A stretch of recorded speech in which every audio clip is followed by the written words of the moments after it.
pull up a chair. This is Off the Back Porch. Off the Back Porch with Sandy and Boomer is brought to you in part by Country Village Sporting Goods. Everything you need to get in the woods, the water, or to the camp is at Country Village Sporting Goods. Jason Hardy State Farm. Like a good neighbor, Jason Hardy at State Farm is there. And Larry's Pizza in El Dorado, home of the Double Pizza Parade. 20 plus years of bringing you the most important and latest information with local happenings, news, sports, opinions, and probably an attempt at humor. Also brought to you in part by Davis Farms Country Market. For farm to table fresh, it's Davis Farms Country Market. Cook's Body Shop. Chances are it will happen. And when it does, look to Cook's. Murphy Arts District. For the latest information on concerts and events, go to eldomad.com. Recorded live from Main Street Pizza in historic, beautiful downtown El Dorado, Arkansas. With a history of being the voices you trust. This is Off the Back Porch with Boomer and Sandy. Or Sandy and Boomer. Or two old guys you've known for a long time, whatever. And now your hosts, Troy, Boomer, Barrios, and B.A. Sandy Sanford. Hey, welcome back for another edition of Off the Back Porch with Sandy and Boomer. Sitting to my political right and my physical right is Boomer. Yeah. So, I'm both right today. Yeah. Normally, I have you on my physical left, but still my political right. Sure. Yeah. Speaking of political right, about a week ago, we went to the Tom Cotton, the Trump-Reagan dinner, or Reagan-Trump dinner, and he was great, man. I mean, of course, it's a partisan event, so it's supposed to be, they're supposed to make fun and make jokes. You can say all the Republican things you want to say. Yeah, exactly. And so it was a lot of fun. It was. Did you get to interview him? I did. Yeah, I did get to interview him, and of course, I've known Tom since he was just a retired Army Ranger. He was before he was ever our congressman. Before how did you know him? Through some mutual friends. Okay, and they'd introduced me, and he started talking about he wanted to run for Congress, and at the time I was like, man, Mike Ross is our congressman, and Mike Ross was popular and powerful. He was, and I think today, if Ross came back today and ran again, he would probably win. But I also know, and this is one of the things that Tom Cotton and I talked about, and that was he was relegated to a corner when the Democrats got a majority the next time, and there were no Blue Dog Democrats left. I mean, he was in a coalition of maybe 2 or 3. Okay, and so those conservative Democrats, whom we all knew and grew up with, that's most of our family probably was. There just weren't any of those left in the party, and so he did what he felt like he should do, and that was to leave Congress. And funny story, he called me. One of the things Mike Ross was known for, he didn't live in Washington. He came home every weekend. Yeah, he would come home every weekend. And but one Saturday, I'm in my backyard, and I may have even had an adult libation.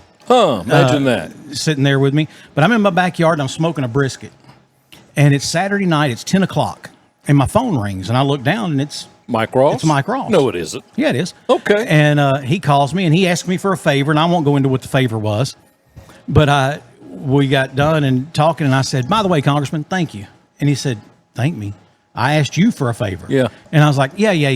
And that's don't worry about it. That's done. I said, no, thank you. I said, one, just thank you because you're a good congressman. I said, but I often thought I would want to run for Congress one day. And he said, well, you should. It's a great job. I said, I said, it's 10 o'clock our time, which means it's 11 o'clock there on a Saturday night. In D.C. And you're about to go into a committee meeting. Yeah. No, thank you. Yeah. I'm standing in my backyard in a T-shirt and a pair of shorts smoking a brisket. Yeah, but they take the month of August off. Yeah, that's true. The month of Christmas and New Year's and Thanksgiving. Well, I wish they'd take a lot more off. Yeah, to be honest with you. Mess up less stuff. One of the you talk about political, debates, and I was taking some classes at one time, and I had this professor who was not certainly could never be accused of being even middle of the road, much less conservative. Okay. And he just he touted the the Clinton economy, which there's no question it was good. He got a balanced budget. But I remember writing a paper one time, and I gave the credit to that to two things. Number one, Congress and the president couldn't do anything from 94 on. You know, it was Newt Gingrich's Congress and President Clinton. They couldn't get along. There was nothing got passed. Nothing happened. So guess what? Everything. When government steps out of the way, people make money. And then the other thing was, what also happened in the mid 90s? I don't know what. You got mail. There was. There was the onslaught of the internet. Yeah. And everyone you knew was putting a second phone line in their home, right? So that, you didn't have that problem of being online and somebody picking the phone up downstairs. And well, here's the dirty little secret. Every phone line in America, now cell phones, landlines, whatever, has several of those initials on your bill that you have no idea what it is. Well, it's about $9.16 a month back then. Well, if you put in 10 million phone lines at $9.16 in federal tax every month, that's $91 million a month. Excuse me. I need to do that too. Hard not to make a profit when you got 91 million extra dollars a month that you weren't anticipating. And I didn't know that, but didn't he cut out all the defense spending too and all that? I think there was a big cut in defense spending as well. So, but just one of those funny things that that you look back and. But again, can't argue with the. No, I mean he fixed it. Yeah, he did fix it, but at the expense of a lot of other things. Of what? Yeah. So anyway, we're glad to have you here with us this week, and it's a beautiful week here. Yes. And the weather's been nice. Been so nice. And even though when I got in the truck on my way over here, it said 90. Yeah. But it was a different kind of 90. Yeah, it's a dry heat. It's a dry heat. Dry heat. That's what they say. Yeah. Well, I was in Hobbs, New Mexico one time. That's a dry heat. That's a dry heat for sure. And back then I was a smoker. And I was standing outside smoking. Yeah. In a suit coat. Yeah. And I looked at the bank clock across the street and it said 105. Yeah. And I'm in a suit coat, but it's and I wasn't even sweating. I lived in Oklahoma for 10 years, and it's dry there too. But the wind blows, so it's like a convection oven. But you really, if you do sweat, but it just dries off. And then you get to the down to Phoenix in that area. Yeah, and it's even worse. It could be 120, and you're not sweating. So okay, we've established that. Yeah, that's why it's the worst in the Southeast. It is because it's hot and humid. It's the humidity, the humidity. Yeah. When I was a kid in Houston, and you grew up in South Louisiana, so I'm sure you saw it as well. I remember it would rain under trees because the humidity was so thick. Yeah, the trees would that the shade of the tree would cause it the moisture in the air differential in the temperatures, and it would just rain under trees. Yeah, and when I was a kid in the summer, we would run under trees. Yeah, and get cooled off because it was not only shade, but it was raining under the tree. My grandmother lived, and you'll know where this is. In Winnie, Texas, down below Beaumont. Yeah, going towards Galveston. Almost the coast. And she called them formosas, but she had some mimosa trees in her front yard, and it would rain under those mimosa trees. And then a willow tree. So willows, they got so much water sucked up in them, they'll just naturally shed some water. Yeah. By the way, if you have land and you have a problem with water drainage, plant a couple of willow trees.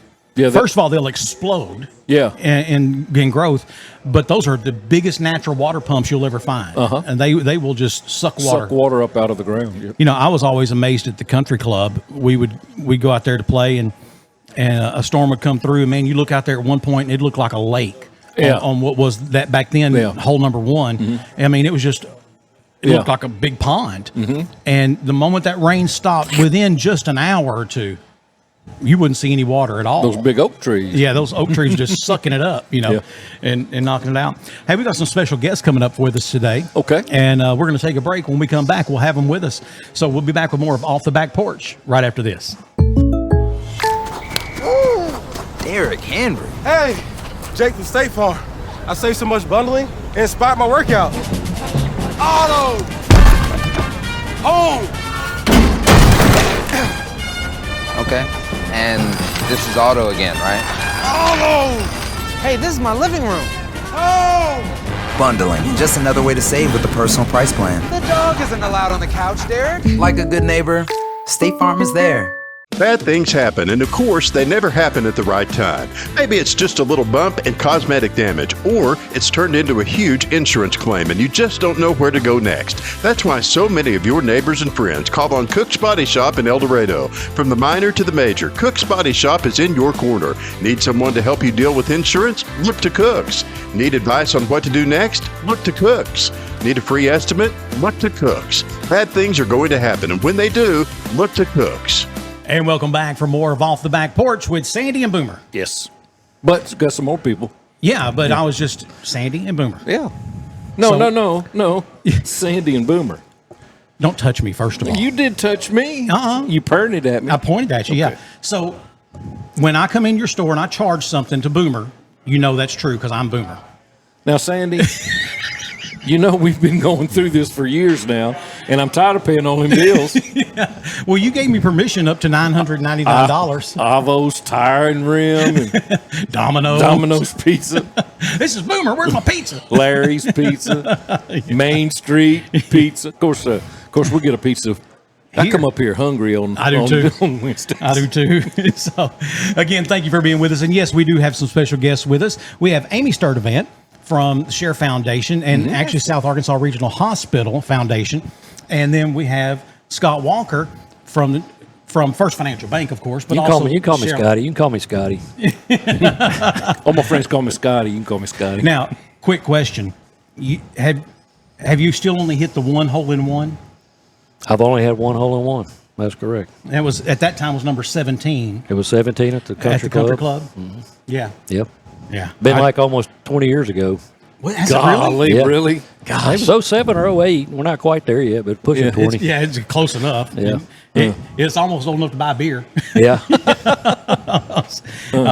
That's all. I think that's also the hole where Mangum got his. Yeah, I think Mangum's gotten one, maybe more than one.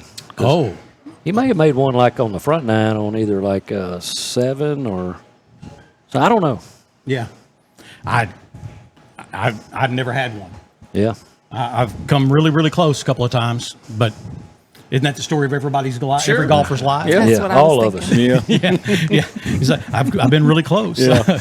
Anyway, so we have something coming up. We've been talking about it for the last few weeks, and that is it is the 32nd annual. I think I've been saying 33rd, but it is the 32nd annual First Financial Bank Share Golf Tournament. Yes. And we're going to talk about that. And then also we're going to talk a little bit about this money that goes, what does it go to? And Amy, we're going to start with you. I mean, first of all, talk to us just a moment about the transition of, and I don't want to use this term in a way that makes it seem negative previously, but taking our hospital back. Yes, absolutely. I'd love to talk about that. So a couple of years ago, our hospital is actually 2 years in to being its own nonprofit hospital. So there are 3 stakeholders that are community involved that helped purchase the nonprofit. So now it is South Arkansas Regional Hospital instead of the previous Medical Center of South Arkansas. And that's why we're here today, is to promote the SARH Foundation that was founded shortly after the hospital transition. Yes. There's a lot of need for our hospital in the community. So that's the foundation's job, is to raise funds to help improve anything and everything that the hospital has, whether it's equipment, initiatives they have, different programs they have, the facilities themselves. So that's what we're here for. As a consumer, I can say that when it flipped over to what it is now, there was a marked difference. Yes, in personnel and attitudes, and it was wonderful. Yes. You know, I had previously been on the board at Medical Center of South Arkansas, and I'll just say that from the time CHS took it, which is when I came on the board, to the time I left, which was 7 or 8 years later, I didn't recognize it. Yeah. Just from a behind the scenes business standpoint, I didn't recognize it. It was not the same. The entity itself was not the same. And that, obviously, that's a top down thing. So that showed in the way that the hospital was managed. It showed in the way the hospital was run and organized. And that's right. That's the difference between a for-profit hospital and a non-profit hospital, which is it's giving back to the community, which we're very proud of. Not looking at the bottom line, but looking at service to the people. Yes, absolutely. Now, again, though, the bottom line is important in the fact that you have to be able to pay your bills. If you want to recruit good physicians, if you want to recruit and keep the best nursing, there are certain things you have to be able to do, and that is you have to pay them, and you have to have great benefits, and all those things. But then again, you also have to be. The medical field is almost like, to me, is almost like buying laptops, and that is what's new and innovative, and today could be obsolete this time tomorrow. I remember America Farrell and I going through a bunch of contracts when she was the CEO under CHS, and found a number of things we were paying for that we didn't even use anymore. Some of it we couldn't even lay our hands on. We didn't even know where it was. Oh my! And to the tune of $1 million a year. On some of those things. So, but you have to be able to be forward thinking enough to say, okay, this is the technology we need. But the problem is when you get it, when it first comes out, it's not nearly as efficient or cost effective. As it is. But that's some of the things that y'all have done. Y'all went out and been able to know what's coming down the pipe, and then get that equipment and have it ready. For use in the hospital. We have a great leadership team. Dana Taylor is our president of the hospital. She does an amazing job. I don't know how she does it. There's a lot of things on her plate. But we also have a wonderful board of directors, volunteers, staff, everything. I know that is one thing that they have been working hard on, is informing the community of the changes that they've already made within the last 2 years, which are a lot. And then their plans going forward. There's a lot more work that we and they have to do, and they understand that. But they're trying to keep everything together as they are now, and looking forward to the future in serving the community. And the community is their top high priority. Sure. And I believe that, and it shows. It does. I believe it shows. I had a good friend that was in a life-threatening situation and eventually passed, but not here. And Dana Taylor was there with us and with the family the whole time, and doing updates and calling other hospitals to see where we needed to take him. And I was really impressed. I mean, even though she knew the family, she was right there. Boy, that was top-notch to me. It is. And hopefully I outlive you, so you don't have to sit in my hospital room for a bunch of days. like you did for me. That's right. This guy, we nearly lost him. And I woke up and Sandy's looking at me, and he got his face all screwed up. You know, I'm going, what's going on here? He says, well, you've been pretty sick, buddy. He at one point he sat up and he's like, okay, y'all come on now, mama said come to the table. And his kids were there, and one of his daughters said, oh dear God, he's seeing his mama, they're about to eat supper, and he's leaving us. He's gonna die. And you know, the truth of the matter was, I think you were. I think it was right there. But thankfully it all worked. So, but now, Scott, we're talking about the Share Foundation and the South Arkansas Regional Hospital Foundation, but one of the big driving factors and probably one of the things most well known, is the golf tournament, and that's coming up. Yeah, so you mentioned the 32nd. If it weren't for COVID, it would be the 33rd. Okay. But, that COVID year we had to cancel in 2020. And First Financial Bank has been the lead sponsor of this tournament for 16 of the 32 years. And it's Saturday and Sunday, September 27th and 28th. We'll play Saturday at Mystic Creek, and you'll get flighted. And then we'll play Sunday, the final round, at the Lions Club. And so registration is still open. There are not a lot of teams left. There's not. We're close to being full, but there are some there. And so you can go to the sharefoundation.com website, and when you go there, it pops up to register, and it's pretty easy registration, just name. It is. Now, I will say this, that it's $225 a man, $450 a team. There's a nice tee gift this year. We're giving away a nice gray pullover, which will have the logo on it and red, I believe. Yes. And so there's a nice tee gift. You get lunch both days, and you get to play, a round of golf at Mystic on Saturday, and then so there's 2 tee times on Saturday, 8 and 1. When you register, you can pick. Now it's first come, first serve, and the next day your tee time at the last will be based on flighting. Flighted, yeah. Yeah, so we used to flight ahead of time, but a lot of tournaments these days, and y'all know y'all play golf and playing tournaments, so flight after the fact. I know there's a lot of questions about, whatever, but that's the best way and easy way to do it. I mean, the old way when we would sit around the table and, what are these teams going to shoot? Yeah. It's hard to do that too, but I always remind people, this is one of these tournaments where you're there to have fun. Yeah. And it's for a good cause. This is not like a MGA course tournament where everybody's bearing down and, playing hard. I mean, obviously people want to play and do good, and we encourage that, but it's for a good cause. Yeah. And it's for the foundation that Amy's been talking about. And so, if you haven't registered or you're thinking about it, if you're hearing this today, try to get on there and get it done. Sharefoundation.com is the website if you want to, and it is very simple to register. This is one of those tournaments for me, Scott. This is a no-brainer. This is on my calendar every year. I may only play 4 or 5 tournaments in a year, but this is definitely going to be one of them. And my closet is full of pullovers. Yeah, that's what I was saying. I had one year with shoes. You got the golf shoes, and I've got several pullovers and I haven't played in the past 10 years. Yeah, at golf at all. But I still have all the share goo. Hey, that's awesome. It wasn't very long ago. Seriously, this has been like in the last year or two. I think it was it wasn't a tournament, but there was a group, about 20 of us, going to play golf that morning. And I counted like 6 people I had on share former pullovers. Yeah, and there were a couple of them were the same, a couple of them were different. But there's been some really nice tee gifts, and this year will be one of them. And it's always the end of September, I don't know if y'all played in last year, but it was a beautiful weekend. It was. It was really pretty, and hopefully, knock on wood, we've had to deal with weather, but hopefully we have another beautiful weekend. Yeah.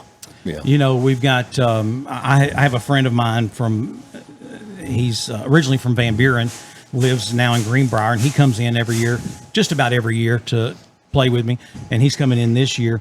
Like I said, it's a fun tournament.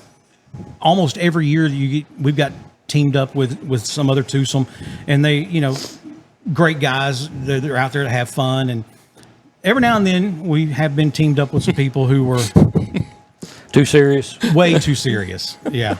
Well, you mentioned people from out of town, and that's true. There will be a lot of local people in this tournament. There are vendors from the hospital and other people that come in, and we played with a couple of years ago with a couple of guys that were part of the team that was kind of consulting with the hospital and stuff. So I got to know them. So you'll run into some out of town people, but there's a lot of local people too. Yep, it's a good great tournament, isn't it? Yes, it is. Thank you. So now, one of my favorite things about the tournament, Amy, has been it's not just playing in the tournament and a chance to win a prize there, but there are tons of games, if you will, that take place on the course.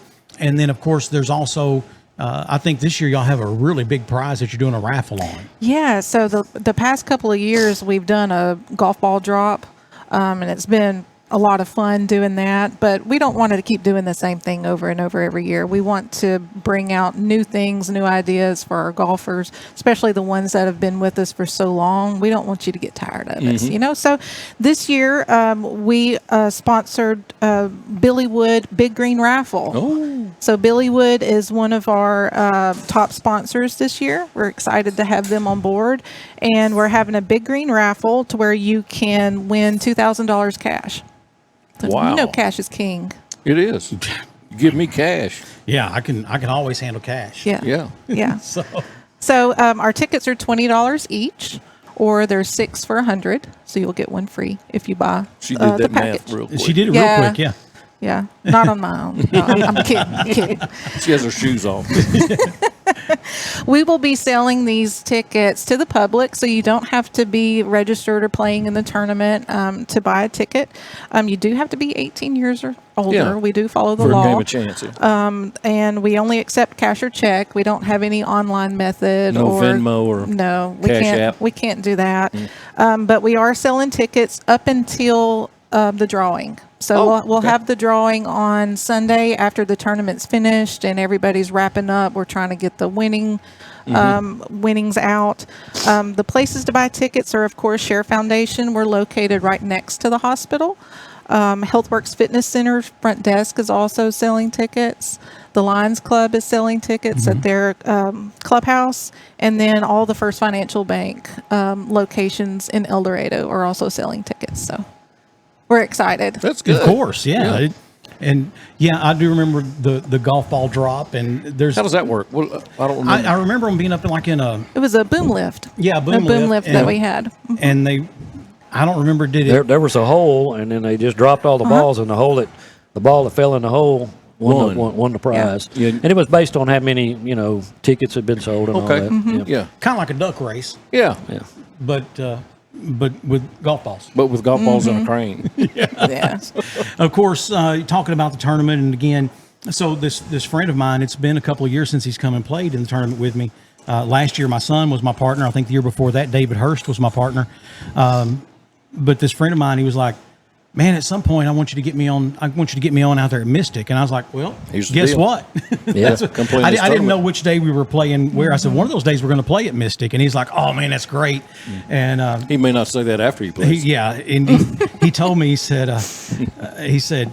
All of his buddies who've played Mystic, they say, "Oh man, it's a beautiful course. It's so great. It's so great. It'll kick your butt." And he said, "Maybe we have different definitions of great, if that's the case." But poor boy can hit it straight. If you can hit it straight. Well, Sandy talking about that. So I mentioned earlier that we're Saturday at Mystic and Sunday at Lions Club. We were just the opposite last year. Yes. So our thought process is to kind of rotate it each year. So you're talking about flighting and scoring and. Yes. They're talking about how Mystic Creek should be slightly more difficult. Yeah. And so it's going to be interesting to see because last year you went the other way. Yeah. You were playing it maybe, and so. But hey, listen, you never know. On a Shoot two-man scramble, some stuff can happen.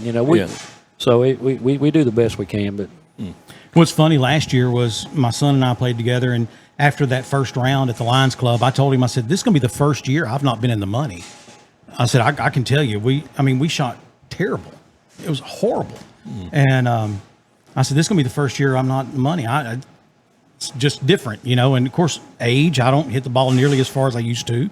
And so then we go to Mystic the next day and played out of our freaking minds. that's what I was talking about. You're right. We literally. Did y'all? So I think we shot like an 80 or an 81 the first day at the Lions Club, and then went to Mystic the next day and shot like a 67. No, you did. Yes, we did. Oh, that's cool. Winter chicken dinner. Yeah, and we did. We won our flight. We won it running away. And everybody's pointing their fingers at these guys sandbagged. They sandbagged us. And so can you still buy mulligans and stuff like that? And, yes. So there'll be mulligans each day.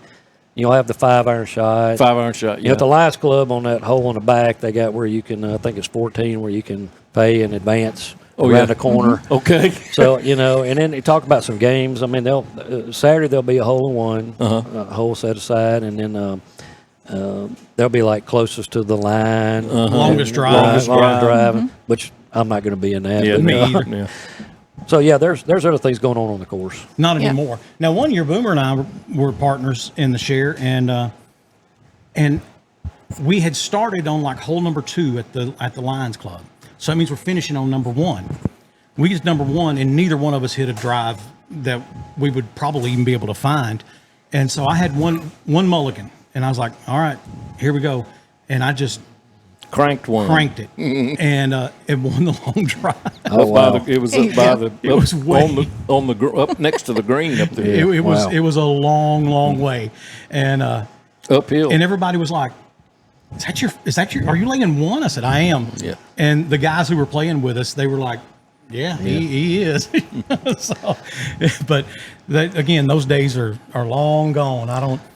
Hey, I'm sorry. You know how something pops in my head. We played in a tournament. Remember when they had pros? or college people playing. They would hit. They could hit the ball for you. Yes. Yeah, that was pros. That was pros. Yeah. Yeah. So let me tell you about this guy. I wasn't going to tell the story. Well, I'm just saying, giving them the opportunity to use that as a moneymaker, too. You just set him up to tell it, didn't you? No, That's his job, is my setup guy. So Buddy Hall, Tom Mangum, Boomer, and I go to play in Malvern. Yeah. It's not Country Club of Arkansas. It's the other one, I guess, which is Malvern Country Club. Not Malvern, Maumelle. Maumelle, Yeah.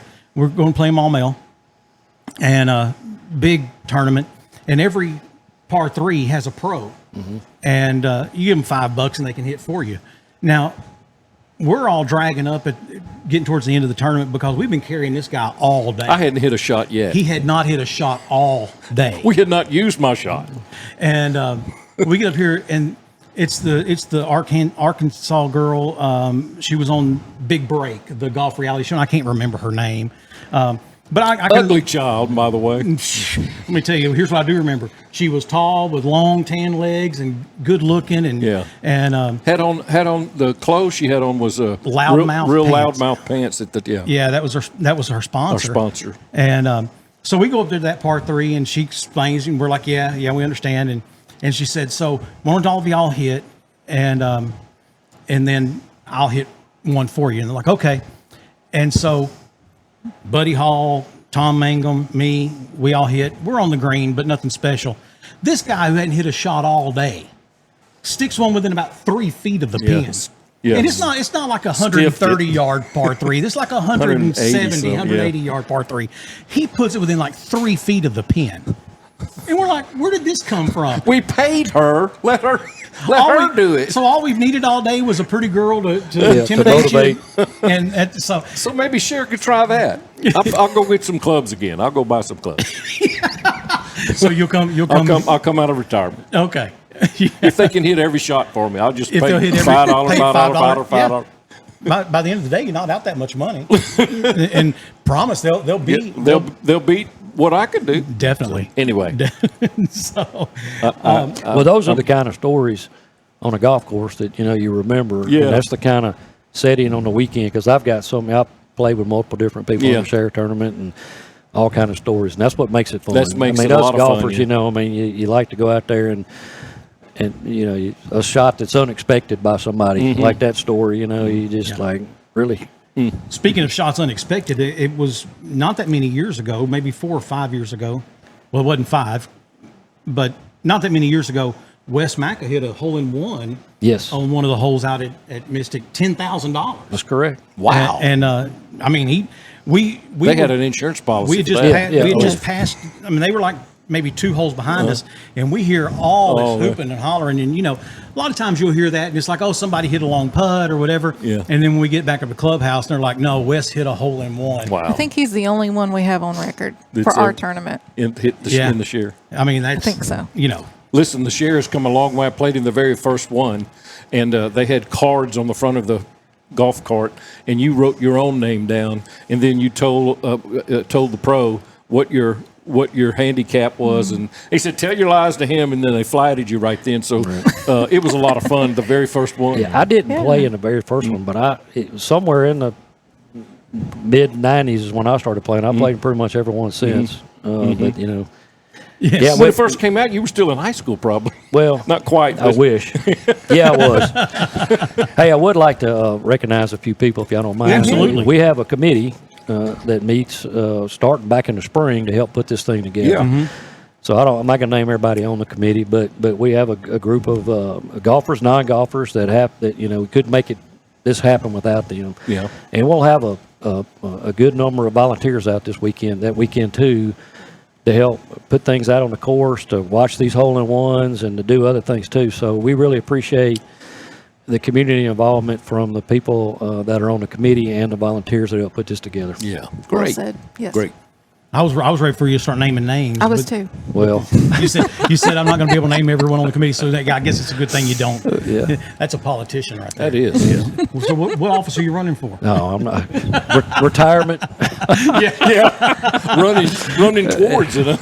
It's going to get here faster than you think. Yeah. It's man, Scotty. I remember. I met you 23 years ago. Yeah. And we were both just young kids. I mean, we were just young guys. That's right. And Doesn't take long. It doesn't. It doesn't seem like it. It doesn't seem right. Yeah. 32 years of the tournament, 32 years of First Financial Bank. So Yes. Yeah. there you go. Well, it's the premier one in South Arkansas. It is. In El Yes, it Dorado, is. and for a great cause. Yes. And we just love being able to share that with y'all today. We appreciate Thank the time. you. So also, if someone who's not a golfer, but Like they, me. Yeah, like you, but they have a passion for our hospital and they want to help. yes, What are some absolutely. ways that they can help? Well, I don't know of like volunteer opportunities. I don't think we have anything like that. I could be wrong, but we're always looking for donors. And that can come in various forms. I mean, even little donations can help. Definitely the golf tournament. A golf tournament is a great way to be involved. You can join our committee. You can talk to sponsors, get sponsorships, talk to golfers, promote, try to get people to play. And then we have our SARH Foundation has an advisory board as well. And we are trying to come up with different ways to raise funds for the hospital. So you can give me a call or send me an email, and I can help navigate that for anybody that wants to get involved. So there's Awesome. a lot of opportunities. What's a number they can reach you? So the Share Foundation would be the best place for them to call. That's 870-881-9015. Awesome. Well, thank y'all so much for coming and joining us today. Amy Sturdivant, Scott Walker, and the Share Foundation, the 32nd annual First Financial Bank Share Foundation Golf Tournament coming up September 27th and 28th. As Scott mentioned, there may be a few spots left. And I know that they're kind of reaching and grabbing because I have two teams and I only have one of my slots filled. And Amanda Cooley asked me, she said, now, are y'all going to use that other one? Are you going to use it? Yes, we are. We're going to use it. So she's like, okay, I just want to be sure because I can sell it to somebody else if you don't. She's on top of it. Oh, yeah. So Amanda's great. Well, again, we appreciate y'all coming in and joining us. Thank you. And thanks we'll for having hopefully, us. best of luck this year on another successful tournament. And hopefully the weather cooperates and looking forward to a great game. Now, that weekend, Arkansas's at home. Is that when they're playing? Is it Notre Dame? It may be. There's The always a 27th? game that weekend. It seems like every year there's a game. Oh, during yeah. the There's tournament. always going to be a game on Saturday. But Yeah. I think that might, I think it is Notre Dame. I think that might be the Notre Dame game. Okay. And so anyway, I know that my buddy who's coming in, he's a season ticket holder, and he said no one was happier than his son-in-law that he Get was the not going to tickets. that he wasn't going to be able to go to the game. He was coming down here to play golf. He said Oh, my. because now my son-in-law gets my tickets. So. Oh, I see. All right, we're going to take a break. When we come back, we'll have more of Off the Back Porch with Sandy and Boomer right after this. Hitting a buck to hang on the wall rarely happens by accident. It starts with preparation, takes some skill, and often even a little luck. Country Village Sporting Goods is your headquarters for all three. Right now, check out a brand new shipment of feeders, so new that they're still pulling them out of the boxes. A huge selection of lacrosse boots and plenty of warm weather camo for that early season hunt. And of course, bow hunters can't go wrong with the sales and service at Country Village Sporting Goods, 965 Smackover Highway in El Dorado. As the summer growing season begins to slow down, you can still find plenty of homegrown fruits and vegetables at Davis Farms Country Market. Plus, a new shipment of baked goods just hit the shelf. And if you've ever wanted to know the difference between the meat from the big chain stores and locally grown Davis Double D Farms beef, you have to check it out. You'll be amazed, and you may never buy grocery store beef again. All of this and more at Davis Farms Country Market, 4523 Junction City Highway, or call 870-639-1323. Hey, welcome back for more of Off the Back Porch with Sandy and Boomer. And I'm going to turn that up. There we go. I can hear myself now. Couldn't hear myself. Thought I had gone deaf. thought I'd gone away. I thought I was deaf till I could hear you. Boomer, I thought this would be a great way to start off this week, and that is a police chase. Oh, I like those. Yes. So this comes from, guess where? Florida. Florida. That's Do you right. have the video? No, I wish I did. Oh, you're just going to explain it. Yeah. Surfside, Florida. Yeah. A police chase on a stretch of beach on the border between Ball Harbor and Surfside ended with an American flag, a waving passport, and tasers. What? Yeah. Police said 53-year-old driver Orlando Pablo Tabada. What's his last name? Tabada. Tobova or Toboada. Wow. Okay. Tabada. Tavala. Smiled and waved his passport and an American flag as he got taser shocks from officers trying to remove him from his vehicle after he got stuck in the sand. Ball Harbor police say the chase began just after 8 a.m. If you're involved in a high-speed chase at 8 a.m., chances are you've been out partying all night. Something's awry. This is not a good time for you to get in on the chase. No, I'm just saying. Anyway, so, you know, all those towns in Florida, you're in this town and you don't even realize you're in the next one because they're just butted up against each other. Yeah, it's one Long Beach. Like townhouses, you know. And so this one town calls the next one and said, hey, there's a guy driving on the wrong side of the highway. He's about to come into your town. And so... handle it. Yeah. See what y'all can do about that.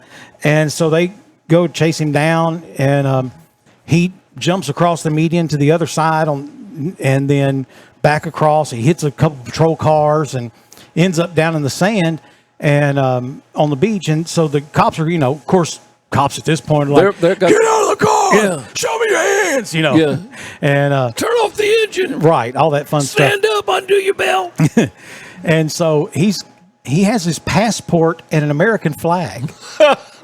And they're like, I'm okay. And they're like, we don't care. He does. You know ice, right? You know ice. So, it's and so then they end up tasing him and to get him out of the vehicle. And you know, I've seen all those cop shows.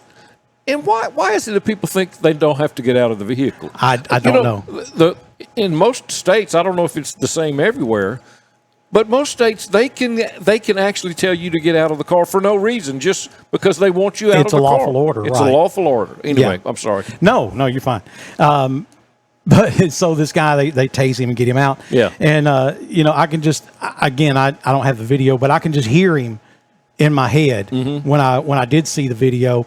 And, you know, all I can hear is cops hollering. I don't. Yeah. But I can just imagine, no, my American friends. You know, no. Hamburger, hot dog, happy 4th of July. I'm a flag-waving American. Of course, we're doing the Middle Eastern thing or the Indian thing. He's probably this Hispanic. Guy was Hispanic, yeah. And I can't do one of those. Yeah, I can't either. So. But, you know, of course, we do that because we're thinking about Joe. Yeah. Your fine American friend. My fine American friends. Yeah. So just... days. I mean, literally just a couple of days after 9/11, the original 9/11 in 2001. I was working at this radio station in Texas, and there was this guy of Middle Eastern descent who had just purchased a convenience store in that little town. Imagine that. In the backwoods, piney woods of East Texas. Yeah.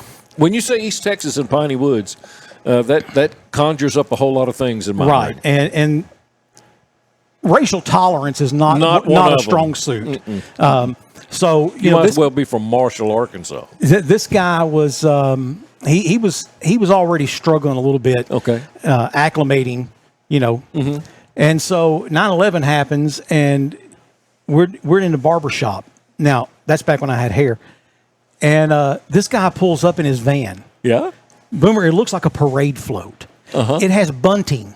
Oh, along the bunting. Side. Yeah, red, white, and I've blue. heard this story, and I never remembered that. And he had flags everywhere on it. I mean, had taken shoe polish and written on the back window of his van, "We will not forget."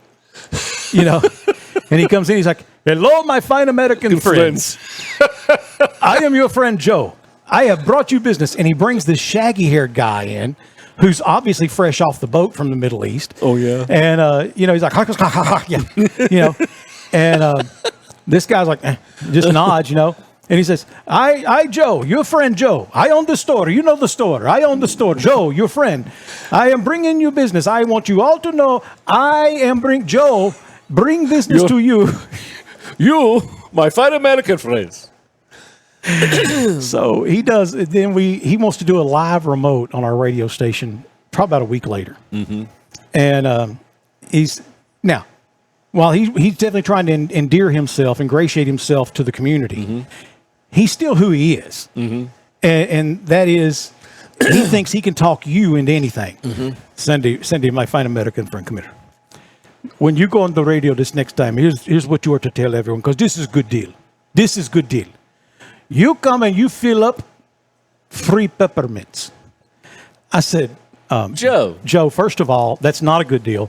Secondly, those aren't yours. Those belong to Lions Club. Yeah. or whoever, Rotary Club. Yeah. Or, those, but the ones, the free peppermints. Yeah, the Civitans or whoever. Yeah. I said, those aren't yours. You can't give those away. And that's not a good deal. No, if you said a free 32-ounce soda. And that's what I told him. I said, so here's what you do. Come fill up. Yeah. And everybody in your vehicle gets a free 32-ounce drink. No. He's like, oh, Sandy. I said, listen, Joe, the most expensive thing in that drink is the cup. Yeah. I know this. I worked at Coca-Cola. Yeah. The most expensive thing there is the cup. Yeah. Okay? So man, I said, unless it's a van that pulls up with 12 people. Yeah. Limit 5. And so, he was beside. So, okay, this we will do. This we will do. And I was like, do you want to do it? Yes, I will. So he comes on and he tries a Southern accent. Now, I don't know if you've ever heard a Middle Easterner try a Southern accent. Well, hello there, my friend. It almost sounded Asian. This your friend Joe. At the New Way. You come in by tank full of gas. We give you 32-ounce drink. Everybody gets drink. Come on down, see your friend Joe. At the New Way. and it's all I can do not to laugh. It's all I can do. Because one, he's a paying client. All right, we're charging him a lot for this remote. And I'm like, I can't believe he just did that. So in today's culture, you get canceled for some stuff like that. Yeah, you get canceled for that. Oh man, great. Talking to a friend of mine the other day, we were talking about the share tournament, the golf tournament, and he's like, so are you going to be honest and play from the tips? I said, the tips? I said, I'm going to tell you what Cat Williams said about that. I have learned you get nothing for playing from back there. You mean I got to play from back there and it still counts the same? No, I'm going to play up here. So for free, I get to play from even further away? No, I'm good. Thanks. That's what Cat Williams said. So for free, I get to play from further away. No, he said, I'm up here at the ladies' tees. Don't tell me my pronouns. Hey, don't discriminate against me. Hey, I wonder what poor boy would think if you identified as a woman. Come up there to that tournament and I want y'all to meet my friend Mike, she, her. And his pronouns are she, her. We're going to put Mike up there at the red tees. Yeah. So I think he's actually old enough now. He gets to play from the golds. How old is Mike? Is he over 65? I think so. I think he just hit 65. I wish I'd never put the clubs down. And let me tell you when I did it. When we bought the camp at Felsenthal, I was 50. And soon after that, I said, if I have any free times, I'm going to go fishing now and enjoy my camp. And it's kind of what I did. But, I miss golf. But I don't miss the throwing of the clubs and, and the triple bogeys. Yeah. Yeah, give me a 6. Yeah. You were 300 yards away, sir. True story. Boomer and I, John Dews, and there may have been a couple others with us, I don't recall, but we go out to the country club one time to play golf. And I maybe played once or twice a year at that point. I called myself a golfer, but I was I'm not even a golfer now, but I'm a whole lot better now than I was then. So we go out there to play, and I shot a 130. Yeah. At the country club. Yeah. And I remember when we got done, John Dews says, "Man, it was fun. Let's do it again." I said, "Really? Really?" I said, "I can't imagine it being fun, John, where I'm laying 3 or 4 where you're laying 1. He's like, "Sandy, you just need to play more." So that sounds like John. I said to myself that day, there's never been anything that you've put your mind to that you didn't get better. I've never been an expert in anything, okay? But I could get better. Yeah. And John says I need to play more. So that day, and it was September, October. It was late in the year. The very next day, I started going to the Lions Club, and I'm sure you remember this. Yeah. I would go every day at lunch. I'd go out there when Alan Brooker was still the pro out there, and I'd go in. I'd buy 2 buckets of balls every day. and I'd go through 2 buckets in about 45 minutes. And I did it every day, rain or shine. If they would let me out there, I hit every day, all through the winter, all through the spring, and got around towards the spring, and I told Brooker, I was like, man, I every day I'm bringing this second bucket back in. I'm getting to the point where I can barely get through 1 bucket. I don't understand. And he said, Sandy, you're watching the ball longer. I was like, what do you mean? He said, well, when you first started, you hit it, and then you'd pull your head down. About the time you should have been picking it up to begin with. And he said, and then you just get another ball and hit. And he said, now you're hitting and you're watching your ball flight. And learning. And watching what it does. And then you get the next ball. And he said, you're getting better. That's why. And I was like, okay. So that spring, you, I, and I think it was Orlando Garza, we went to the Lions Club and played on a Friday. And I shot a 103, which was my personal best at that time. I'd never shot a 103. Went back that Saturday, and Jim Harris, Tony McKinnon was his real name, but he was our news guy. Jim Harris, I think, was with us. Went out there, and I shot a 100. And then I went back that Sunday and shot a 98. And that was the first time to break 100. First time I'd ever been below 100. And as a matter of fact, I remember Steve Harrell was with us, because back then, instead of just a spot on the ground, a white marker to show your 150 out, they had these pipes sticking up out of the ground. Well, Steve hits this low one on number 18, and it hits that pipe. And that pipe shattered. It busted open. Because it was full of ice. It had water and it froze. Yeah. It was still that early in the season. Yeah, I remember that. And so that was the first time I ever broke 100. And before that year was up, before that golf season was up, I had gotten into the 80s a couple of times. And then the next year I was pretty consistent in the 80s. And it took me 6 or 7 years before I ever got into the 70s. And then did, and on occasion, get in the 70s. Best round ever. Jim Tidwell and I were playing, and it was a best ball tournament. And I shot a 73 at the country club. 2 over par. Up. 2 over par with 4 bogeys. And that's the thing when you're, when you're a hacker like us, and you bogey a hole, a pro will say, I can pick that up, make that up. I've got a scoring hole coming up. Yeah. Now we're not going to. If we make birdies, it's like going to be every third round. Yeah. It's not. They're few and far between. I mean, I think I've only made birdies. Multiple birdies in a round, maybe 3 or 4 times in my life. I've only had 1 eagle. Yeah, me too. I've had 1 eagle in my whole life. I was with you. Yeah, well, then I've had 2, because I had one I remember the one that you're talking about. I had one in college, and then that one, I don't remember where we played, but I knocked Alma. I knocked it in. We looked for my ball. Yeah, it had fescue this tall all around the green. And I was like, we're never going to find this ball. And somebody went and looked in the hole. Poor boy. Yeah.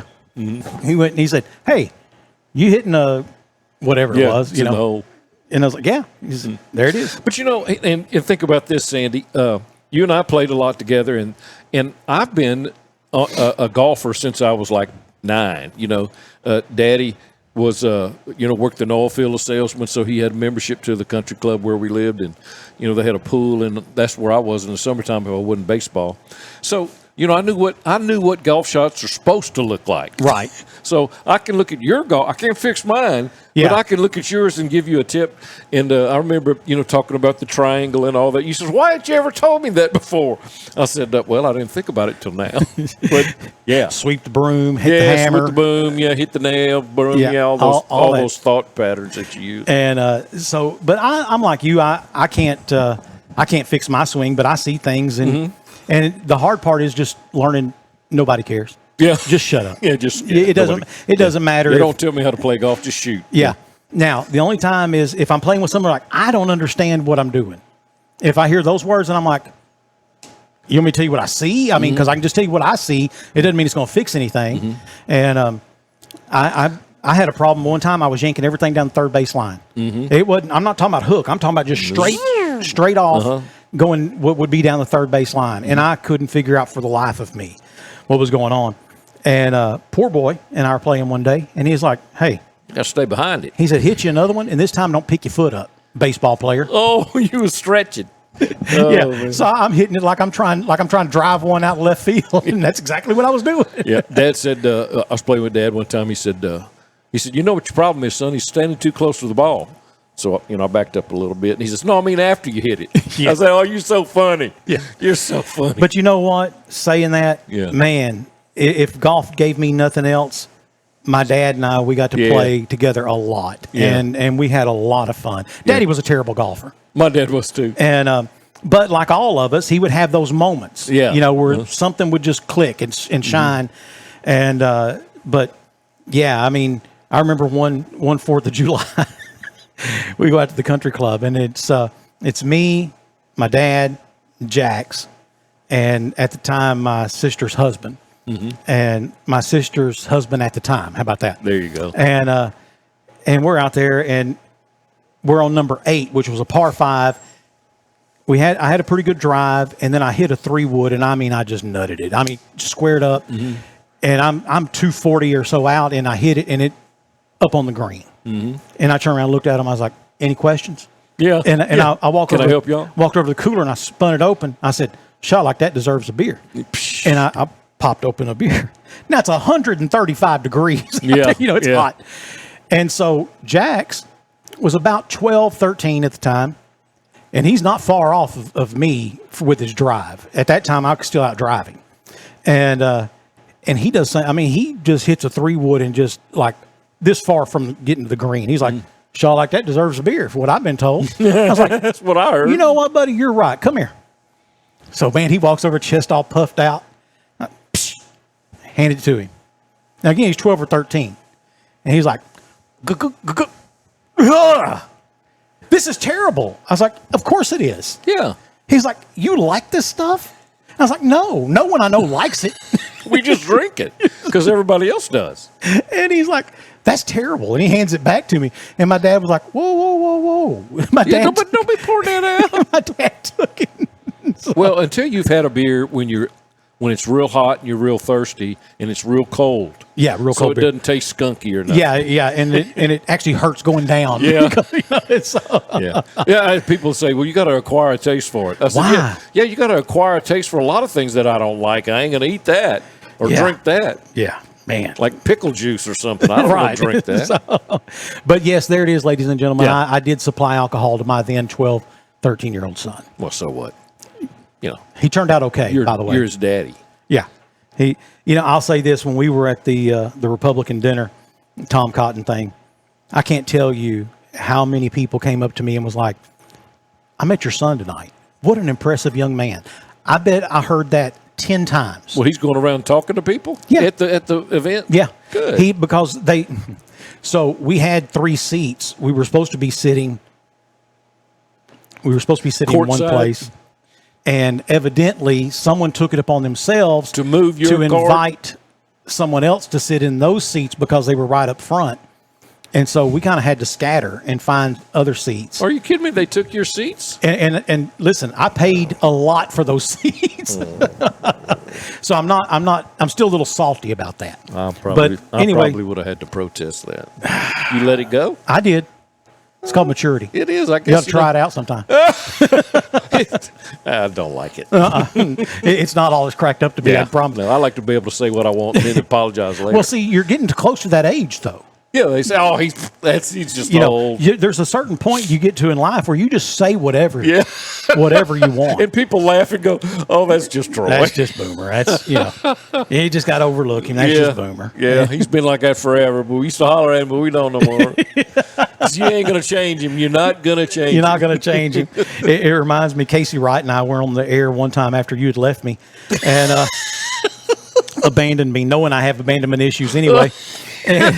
And Casey Wright and obviously you hadn't gotten over that. Nope. And we were on the air one time, and he was like, I just feel like there's certain milestones with birthdays. He said, when you become 60, he said, I feel like at 60, you should be able to go to your grandchild's school and hit the class bully one time. Yeah. And he said, but think about it. He said, every class then would know, well, I can't pick on little so-and-so. His granddaddy's about to turn 60. And he'll come up here and punch me. Why you being so nice? His granddaddy's 59. His birthday's next week. 59 3/4. I'm just telling you.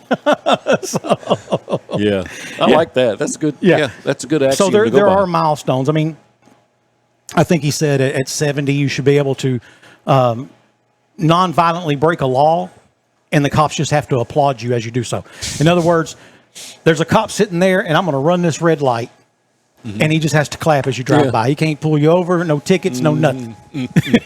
You know, you mentioned earlier that you were a smoker back then, and at one time you and I were both smokers. And what's so ironic about it is I smoked all the way through my 30s, and somewhere in my 40s I quit. And then, I'm not blaming it on anybody, but when I went to the radio station, I started again, and then I quit again. Yeah. And about the time when we started going through the test at the hospital, all the heart things, and I said, well, maybe it's time to quit. Maybe now's a good time. So, and when they did had to do a heart cath because I had a blockage in my widowmaker. So I said, that's a good time to quit. But then I developed this thought in my head. I said, if I live long enough, I think it'll be 72. I think that I've lived long enough that I'm going to start smoking again when I hit 72. Yeah. And I decided, I'm not going to do that now. But I'll tell you what, if you're around someone that smokes, now we smoke Marlboro Lights, and I don't like other cigarettes. But if someone lights one of those up and I get that first whiff. That's all. I mean, if they could bottle that and go, psst, yeah, and that, because after that, you don't like the coughing and the rattle in your chest or the bad breath or your clothes stink or there's film on your car windows. And so I don't like all that stuff. But that first smell. Yeah. That's especially if you're using a Zippo. The lighter? The refillables. Yeah, not the butanes, but the refillable ones. Oh, yeah, because you get that smell. Along with it. Yeah, they're just, for whatever. That's like when you shoot a gun, that gunpowder smell. Ooh, I like that. Yeah, I do too. Yeah, when you start killing people. No. You can't squirrels. Say squirrels, yeah. Squirrels. Unaliving. I got to say unaliving. Unaliving squirrels. Well, we're not on TikTok or. Well, we sure won't be with that. Yeah, now that I said that. I was just kidding. It doesn't matter. It doesn't matter anymore. From the abundance of the heart, the mouth speaks. As a man thinketh in his heart, so is he. Boomer. You shut up about that. Quit using the Bible. Don't you call me out with Bible verses. Yeah. So I don't care what the Bible says. Abundance of the heart. Talking my heart got abundance. I had a friend one time who was a pastor, and he was telling me he went into a deacon's meeting with them, and he said, "Now, gentlemen," he said, the meeting went sideways, and quickly. And he said he's never had a problem with his deacons and hadn't had one since, but for whatever reason, that particular meeting, there was one deacon, and things went sideways quick. And he's like, "Now, gentlemen, let's. The Bible says," and said that guy said, "I don't care what the Bible says." He's like, "Okay, there we go. Okay, I would take a move to adjourn and let's come back another day." And they did. And that guy came back to him and apologized. He had some personal stuff that was going on, and and it just spilled over into that meeting. But so you're saying that I really have unaliving in my heart? Because I just blurted out that, I don't know what you have in your heart. But you said out of the abundance of the heart cometh forth. The mouth speaketh. The mouth is spokeneth. That's just King James Version. Yeah. God's approved version. Yeah. One with all the verses in it. I love those guys, man. I see them on TikTok all the time. And if we ain't preaching from a King James, I've been in those churches where it's written on the back wall up there. Here in El Dorado. Well, not in city limits. But. Yeah, I know what church you're talking about.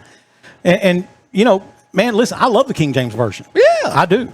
Yeah. But, well, you know what? If you grew up with it, you kind of learned what all the these and the thous and the way that King James was. It was written during that time that they spoke like that. You have to remember Shakespeare was one of the translators from Latin to the King's English. Yeah.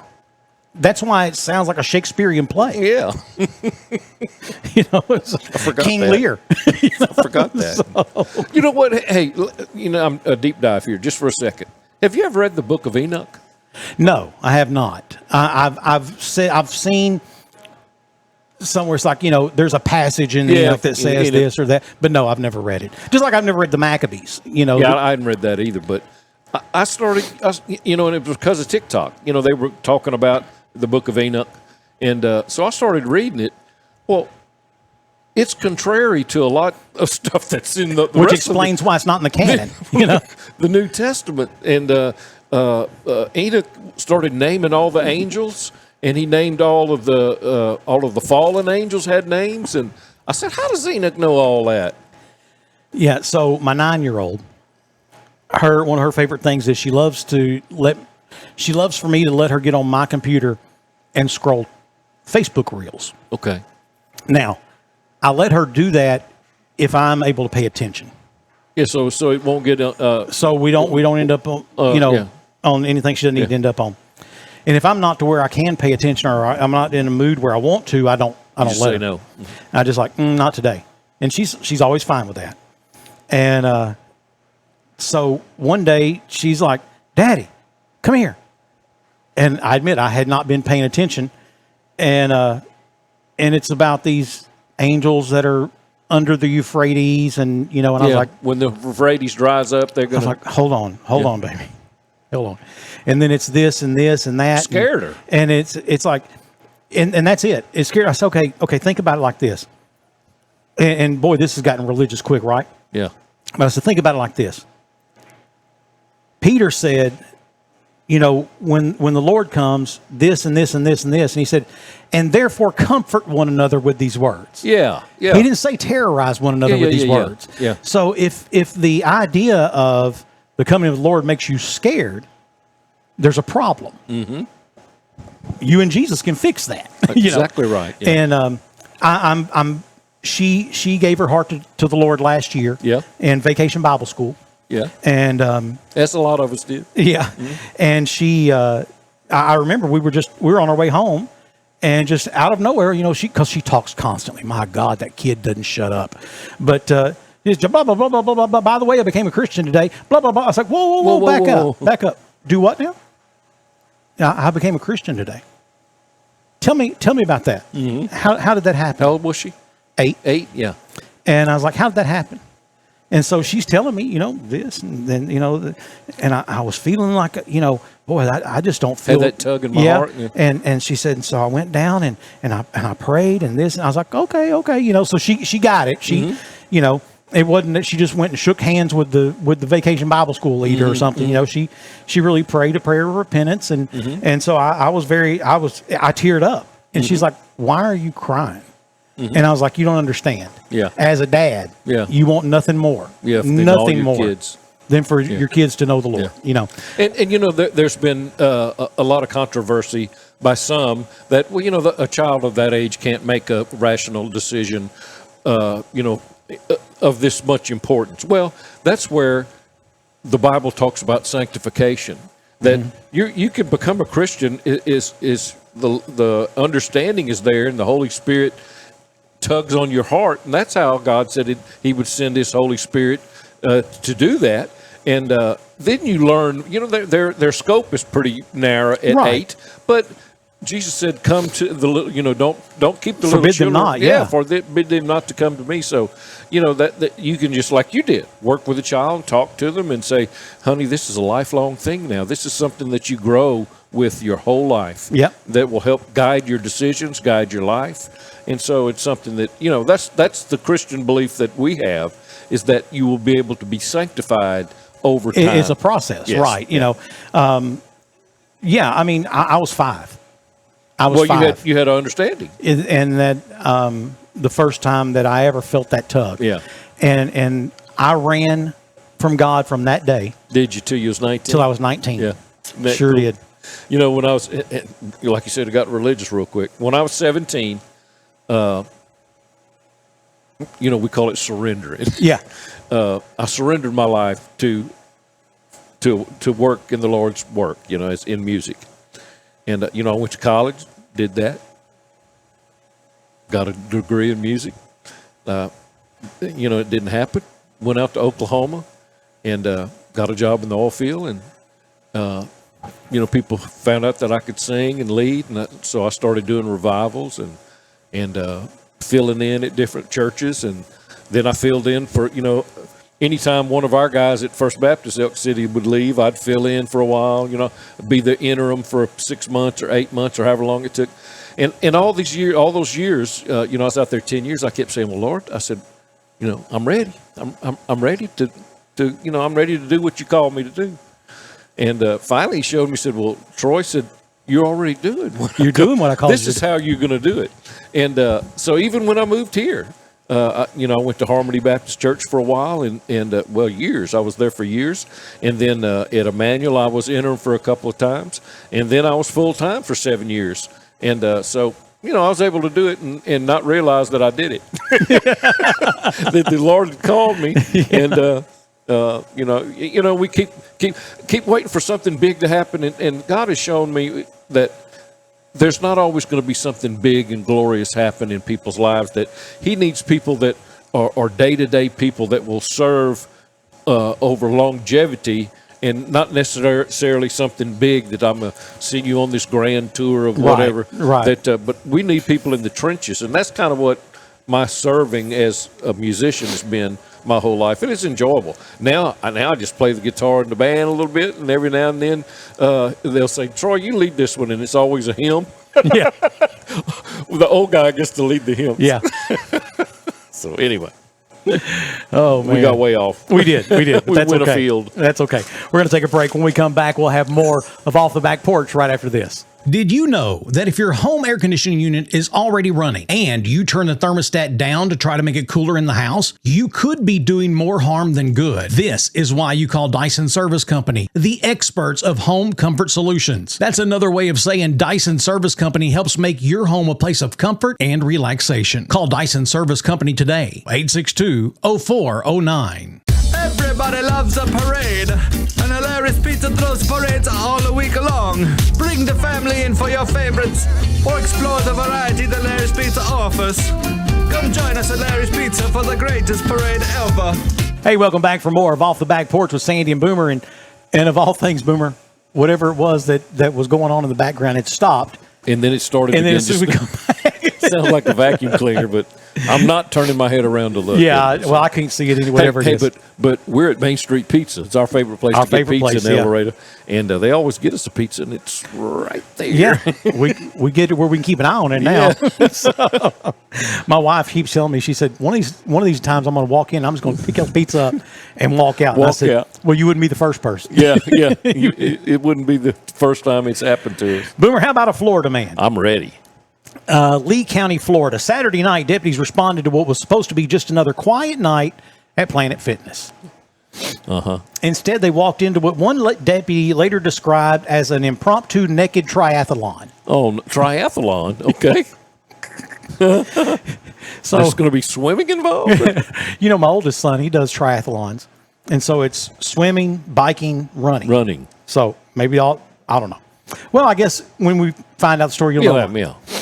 According to investigators, 25-year-old Henry Alvarado was politely asked to leave at closing time. Instead of grabbing his keys and a towel and heading home like a normal gym goer, he decided that his new workout routine should be called Chaos Yoga. Okay. Surveillance footage shows him sprinting across the gym, fully unclothed, like a man late for a marathon.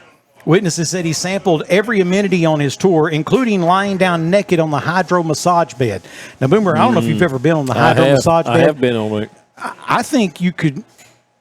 I think that thing can violate you. It does. I think it commits a felony. I think so. I don't know whether to thank it or to sue it. Yeah. So I'm not supposed to have those kind of feelings. You're not supposed to touch me there. That's my no place. Yes. So anyway, not stopping there, he then climbed into the ceiling.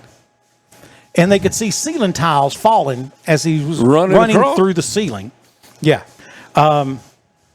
At one point, he went through the ceiling and went into the bathroom and tried to start a fire in the bathroom. He's cold. Which, once again, proves nothing good ever happens in the Planet Fitness bathroom. Okay? Or in the ceiling above the bathroom. The ceiling above it. Deputies, aided by K-9, eventually located the suspect hiding in a tanning bed. He He was naked in the tanning bed. That's why I'm gonna send the dog in. I ain't fixing to go arrest nobody. Give me your hands. Let's see. Turn around. Alvarado faces charges of indecent exposure, arson, criminal mischief, and providing false identification. Although he said he wouldn't admit that he's who he is. I guess because you can't fool anyone when we've seen all of you. Yeah, So we know your pronouns, sir. You are not a Christian. You are not Jewish. Or Jewish either. That is for sure. So, Florida man. Yeah, that was a Florida man. We could have used that drunk, hire, stupid.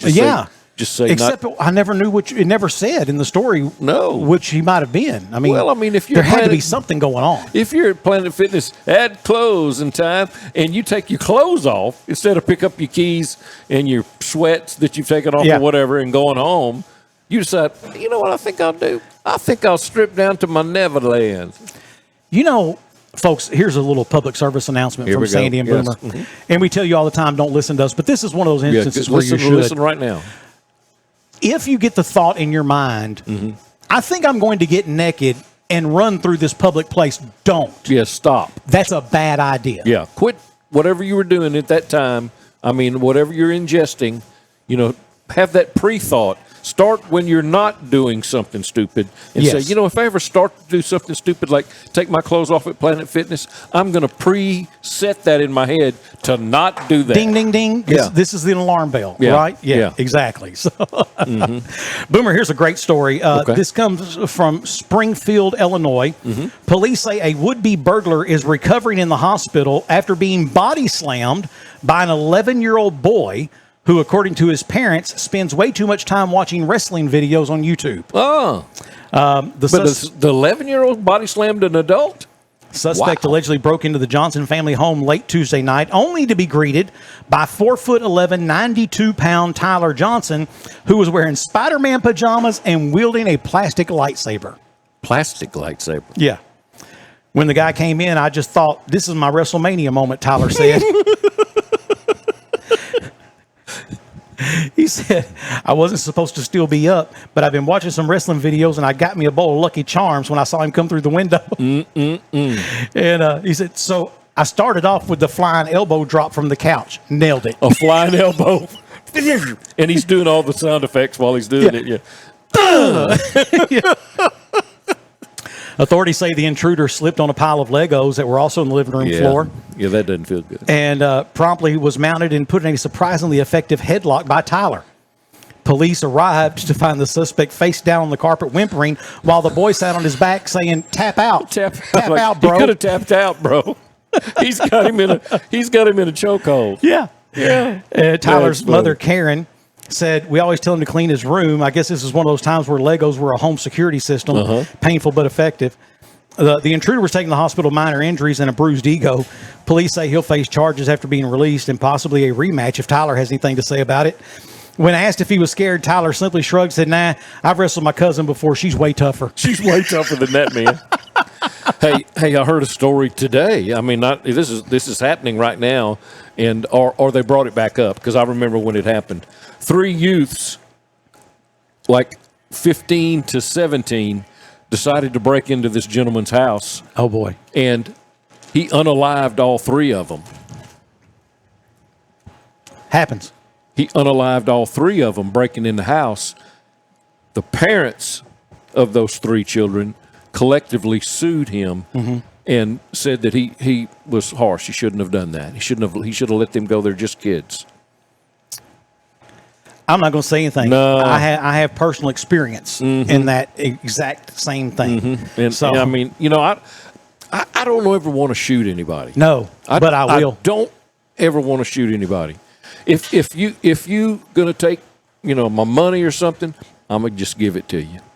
But now if you try to start unaliving me, I'm gonna fight back on that. And as long as it's just me, we're fine. Yeah, but if my kids, if that's it. My wife. Sorry, this is gonna end badly for one of us. So it's like on Friday. He says, Smokey, you're messing with my emotions. I need my money or my weed by Friday. So don't mess with somebody's emotions about their children or their wife. Yeah. You know, I was obviously I was a police officer for a number of years, and I unholstered my weapon twice,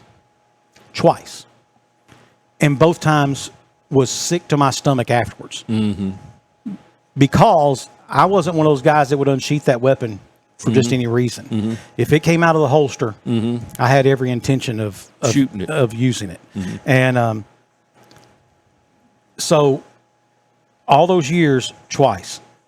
In the last year, I've had to pull my pistol twice. In the last year? Well, now it'd be about a year and a few months, but yes. Yeah, we had a gentleman in the place I was working who put his hands on one of the female employees. Yep. And as to do harm, or yes, yeah. And let me just say this though, she rocked him. Yeah, big 6 foot something guy. She's 5 foot nothing. She rocked him, incapacitated him after he hit her, and I was like, wow. Of course, I'm running down the hallway towards all this happening with that 40 caliber out, and then maybe a couple months before that, pulling into our driveway one night, and it's me and my wife, the kids. We're pulling in, and I see a guy going in my backyard, and I'm like, no, you know, and I'm like, can I help you with something? I'm trying to find such and such. I said, brother, there ain't no street in my backyard. You got to go. And I said, the best thing for you to do is to walk right through here and hit that street and don't look back. Yeah. And we're not going to talk about it anymore. I've told you what you need to do. Or jump that back fence and you'll be out of here. Whichever you feel best doing. Yeah. Or just stay in here and they'll come get you. Well, if he decided he was going to stay, he was going to be there permanently. That's what I meant. You're going to plant him. Yeah. So, but even those two times, I was sick at my stomach. Yeah, I don't want to ever have to pull it I don't want to. And, I pray that the Lord will never put me in that position, or I won't ever let that occur, to put myself in that position, because I don't want to have to shoot somebody. I don't know if I could live with that. Yeah, and now I was. However, I will punch you real hard. I was at a store one time, and there were some guys who decided now was a good time to show up and show out a little bit. And they positioned themselves, being a cop. Yeah. I just look at things. Yeah. And when those three guys positioned themselves the way they did, I was like, oh, hold on a minute. They're about to case the joint. I go back to the back of the store, very, very back. And I was armed. And you weren't a cop at the time? This was just a few years ago. Oh, okay. And, there's one trying to get the guy's attention over here, another one trying to get his attention over here. And like, look at this hand. Yeah. And so I'm like, okay. So I'm very back of the store, kind of at an end cap. And now, if they'd have looked up, there's a mirror that shows me. That's fine. But I had went ahead and put my hand on that on that pistol, and I was like, because if it's going to get Western in here, then let me have an empty clip when all said and done. I'm going to be quick draw McGraw. So, that saying comes from a series of books I've been listening to, and because I don't read, I know how, but I don't do a lot of reading. I have a lot of windshield time, so I do get to do a lot of listening, and and some of our viewers may know it. It's the Joe Pickett series, written by C.J. Box, and they actually did a TV series about Joe it. Pickett. It only lasted a couple of seasons, and I could give good you stuff though. I could give you a host of reasons why it didn't make it. I thought it was good too, but anyway, Joe Pickett, one of his sayings. Let's don't let things get Western. So, in other words, I will kill you. That's anyway. A lot of fun. Boomer. Yeah. It is time for our favorite game. Really? Yeah. Here we go. Drunk, high, or stupid? Yep. Or all of the three? Or all of the above. Yeah, that's right. A Michigan man is behind bars after calling police and telling him he hit a deer in the highway. Michigan State Trooper Corporal Randy Myers arrived on scene and said the driver of the vehicle, 61-year-old Thomas Stark was lying beside the deer on the side of the roadway when he walked up. Wait a minute. Wait. The guy that called it in was laying with the deer? Laying right beside the deer on the side of the road. Okay. I got the picture. And the trooper walks up, and Stark looks at him and says, I did this. Oh. I did this.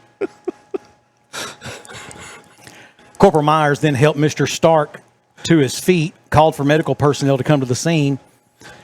And then Mr. Stark looks at the trooper and says, hey, you think there's any way we can convince people this was self-defense? Can we tell them that the deer had a knife or something? Self-defense? The trooper's like, I'm sorry, what? Say again? Did you hit it with your car? Yeah. Yeah. Did you mean? But it was self-defense. I think he had a knife. I think he had a knife. So can you put that in your report there? Myers then attempted to perform field sobriety tests on Stark, who refused them. Yeah, he couldn't do a barrel roll. Myers then arrested Stark for driving with an expired license and driving under the influence. He was booked into the local county jail where he was eventually released on a $5,000 bond. So, okay. Boomer, with that being said, Mr. Stark. Myers was the trooper. Mm-hmm. Mr. Stark, was he drunk, high, or stupid? Mr. Myers was stupid. Definitely. And drunk. I think and so. high. He might not have been. He just may be just stupid. There's a reason they want to give him field sobriety tests. Or liberal, because if he's laid down next keep to them cards and letters coming, folks. Yeah, we Care love y'all. Boomer. Well, if you are what you are, yeah.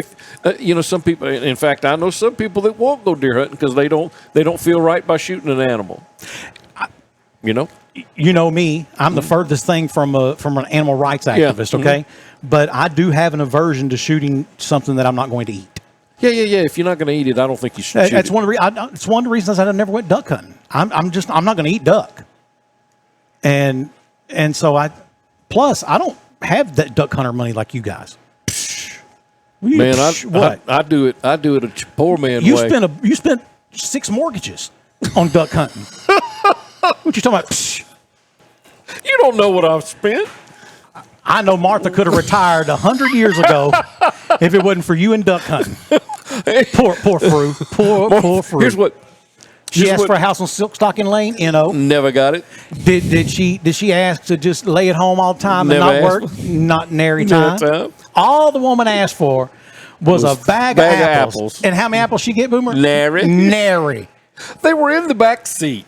They were. When she called, we were heading to a game, and I had bought the apples, but we didn't. It's just like before I came to Main Street Pizza today. She's catering an event, and she'd ask. I'm always the one they buy loaf bread, and like bakery, French roll or whatever. Yeah, and so I'd use an electric knife, and I can cut them to where it's all the same, and then they make little toasted things, little crostinis or whatever. Yeah, and then so she said, "Well, when are you going to do that?" I said, "Well, I said it's 10 till me be in there. I need to go." Well, I told you 30 minutes ago. I said, "Okay, well," but anyway, duck hunting started as a gift to my son-in-law, who had made 2 tours to Iraq. Yeah, Afghanistan. No, he wasn't in Afghanistan. Oh, he was in Iraq. Iraq. Yeah. Had some bad things happen to him there. Yeah. And, had some, now we know he had some PTSD and a lot of things going on, and he's getting help with that. But at any rate, his whole goal, his focus was when he got back to go duck hunting. They knew they were going to get back in time for duck hunting. And she said, you need to start duck hunting, because I'd already been here, 8 or 9 years, and I used to duck hunt in Louisiana. But I said, now, Martha, duck hunting is expensive. Yeah. It makes golf look cheap. Yeah. Yeah. I said, it's very expensive, and you got to buy all this stuff, and you got. Okay. I said, all right. So that started it, and that's been over 20 years ago. Yeah. She says, what do we need this new outfit for? I said, why do you have more than one purse? I said, different events call for different kind of camo. Hunting areas, different hunting areas call for. You made the mistake. You're trying to insert logic into this. Stop. That's what I used to tell my friend Lane all the time. I'd say, he'd say, blah, blah, blah. I said, whoa. Your first mistake was you tried to insert logic into the equation. Stop. Yeah, I have a guy that I go to church with that says, he said, if I want a duck, he said, they got them in the frozen section at the Brookshire's. He said, I can spend a lot less money than you guys spend. And I have people, I don't like duck. And I have people tell me, you just hadn't had it right. And next thing you know, they're feeding me a slab of bacon with this little piece of duck and a jalapeno and some cream cheese on it. And like, does that taste good? I said, yeah, except for the duck part. Well, I'd rather just had the bacon and the cream cheese and the jalapeno. I'm going to tell you, my brother-in-law, in this years ago, we cleaned them, did all this, and he said, I'm going to make y'all duck and rice. I said, okay, all right. So he's like an hour over there working on these ducks. And I go over there and watch him, and he's cutting them up like fajita meat. But first, he had pulled all the sinew off of everything, which is, if you've ever done that, it's even hard to do that on a brisket. Yeah. Much less off of a duck. Yeah. So it got rid of all the wild taste, and then he cooks it with beef bouillon or whatever and makes a roux with it and everything and puts it over rice. Well, I mean, it tastes like seafood. I mean, not seafood, but Cajun food. Yeah. And like beef tips or something. Yeah. So, I mean, if you want to go through all that, you can make duck not taste like duck, but. And we've always done it fajitas and like that and make fajita meat with it, and it's pretty good like that. But you got all the cheese and all that other stuff with it. So, yeah, you're right. I'm just not into it. So back to our original point. What was our original point? You said it was talking about people having an aversion to kill. Yeah. I'm with you. It was stupid. Probably also drunk. Yeah. Because he did want to do some field sobriety tests on him. Yeah. And but just know this, folks. Field sobriety tests are not meant for you to pass. Yeah, just say no. No, I don't want to take one. We are not lawyers, and nor do we purport to give you legal advice. But I'm just telling you, as someone who ran a DWI task force, I'm just telling you, those tests are not meant for you to pass. Cone stole sober, I can't put one foot in front of the other. Cone stole sober? Yeah, that one. Stone cold sober. What did I say? Cone stole sober. Cone stole sober. Cone stole? Yeah. Yeah. See, I told you. Too many shots to the brain. Look at that cup over there. It's just tea. Yeah. Too many shots to the head. Yeah. I can't pass that test. I don't have the balance anymore to. In fact, speaking of duck hunting, used to, we're hunting in water that's lower than your waist, but it's, it's not even on the bottom. No. There's stumps and everything. And so even 7 or 8 years ago, I could walk and, just walk anywhere I wanted to out there. Man, I can't get out of the boat anymore without holding on to the boat. Your balance changes as you get older. And so we just pick our spots where we know the bottom is clear and, so. We may not flooded parking lot. or this is what we've done. The duck season was horrible last year. Last few years it's been later and really, really poor. And there's a whole bunch of reasons, but we won't go into it. But my hunting partner and I will everybody gets up. You can't leave till 4:30. You can't leave. You can put your boat in, but you can't leave the lane or wherever you are, whatever ramp you're at, until 4:30. Well, you can race to your spot and get your spot. Well, it isn't going to get light till 6:30 or whatever in the middle of winter. And if there's not going to be any ducks there, why are we going to get up and race? So so we'd get up some mornings and get in the boat and pull out somewhere where we knew we might hunt. And if we didn't see any ducks, we'd say, that biscuits and sausage, it sounds really good about now. The game comes on at 11. I'm good. Let's go and put that gun back in there. So that's an old man hunt. An old man hunt, you don't ever get out of the boat. You just get out there and watch them a little bit and then go in. Yeah. So, we got the thrill of the boat ride. the cold wind in your face. And if your dog comes back dry at the dock, everybody knows what didn't happen. That's right. That's right. Anyway. But again, those tests, they're not made. They're not made for you to pass. And you're not gonna. You're not going to, no. Now tell me about the one, you've explained this to me, but tell me horizontal gaze nystagmus. So that's the one where they're like, hey, follow the tip of this pen. Don't move your head, just follow with your eyes. So generally that one's hard to fool because as a person has ingested enough or ingested alcohol, what will happen is the tracking of their eyes is not smooth. their eyes will bounce a little bit like a ball. Well, do it to mine. Let's see if I've got it going. Let's see. Yeah. So follow the pen. Yeah. See, you've got a head injury problem because I know you've not been drinking, but I get it over here to this point, and your eye keeps trying to tick back to the middle. Was it really? Do it again. Yeah. Don't get that far over there. That's part of the test. That's part of the test. Okay. So it doesn't do it on that side. But see, when we come to this side, it's not smooth. Is it ticking? And then you get over here and it ticks. So see, if they'd have stopped me and I'd have done that test, they'd have arrested me for a DWI. I can't do that test because I've had massive head injury. And that's basically the disclaimer to the horizontal gaze nystagmus is if a person's had traumatic head injury. Don't submit to taking those tests, but they'll take you in. You're going to go to jail. You're going to lose your license. You are? Well, I mean, because you won't submit to those? Well, no. I mean, not just those. They're going to take you in, and then they're going to give you the opportunity for the breathalyzer. Yeah. Don't blow in it either. You want the blood test? Doesn't matter. I don't want any test. I'm not submitting myself to any test. Well, so then you're arrested. Yeah, you're going to lose your license, and it's going to cost you $10,000. No, it's not. What? Wait. Like if you lose your license and you I'm just going to tell you this. Okay. It's a whole lot easier. Prosecutors and judges have a lot more leeway to work with someone who has a driving recklessly charge versus a driving under the influence. I had an employee one time who got a DWI, called a prosecutor, tried to get him to work something out. He's like, look, man, I could come closer to letting him off for second-degree murder than I can a DWI. Yeah, because I'm not going to have mad standing around my office. There you go. You let somebody marching. off. Yeah. I'm not going to do it. Yeah. And so the ability to get your life back to normal is a whole lot easier if all you got charged with was just enough to take your license. Okay. As opposed to a DWI. So they, if you didn't submit to any tests, they can't say you have a DWI? That's right. Okay. That's right.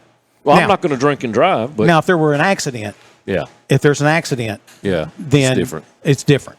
But in every state's a little different on that. But yeah, the correct answer is no, thank you. No, thank you. Yeah. Anytime well, would you like to take these? I just want to just telling you the tips here. Okay, the police officer will say, "Well, I want to make sure you're okay to drive. Yeah. Well, you take these tests."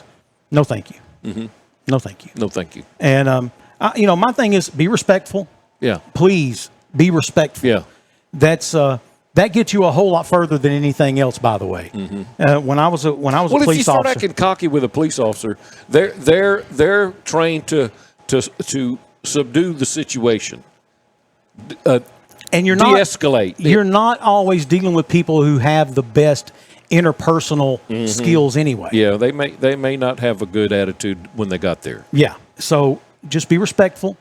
They may have been picked on when they were a child in school, and so now they got the badge and the gun, so they unfortunately, can pick bad. Well, there's a lot of great ones. We've met them, we know them, we've interviewed them. Yes, but there are some that just do it just to be He-Man. And I don't even know if that's what they don't even realize that's what they're doing. Oh yeah, but it's a psychological thing. Yeah, there's deep inside. There's this need for authority. Yeah, and so don't try to fix them on the edge of the side of the road. And don't argue a court case. I got stopped going to the camp to duck hunt, and I'm out there by UPS. Top the hill. I remember this. Top the hill. Here comes. As soon as I top the hill, I see the state trooper. He tops the hill from the other way, turns around, he flips, and I pull over. And he said, "You know how fast you were going?" I said, 61. He said, "In a 45. I said, "No." I said, "There's the speed limit sign right there." He says, "It's right there." Yeah. I said, he went, got my license, went back, and came. And, used to, I don't know if they do now, but I've never been asked for my insurance and registration. Well, now your insurance, it shows up when they run the plate, basically. Yeah. So anyway, he came back, and he was very demonstrative about me and where I said, "Officer," I said, "No, sir, I'm not." I said, "I was just aggravated myself. I'm not arguing with you at all." I said, "If you say it's right here, it's right here." And I was in a 45 and going 61. I said, "I was speeding up." I said, "I'm excited. It's opening weekend of duck season, and I was wanting to get there. I got all these guns.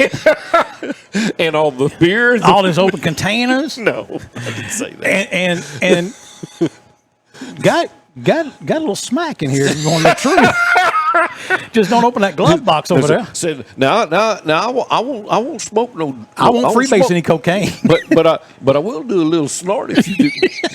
I will do a little bit. That video lives so funny. That video lives rent free in my brain all the time. Before it was over, he did everything. Yeah. You know, he did marijuana, coke, tequila. He'll snort whatever.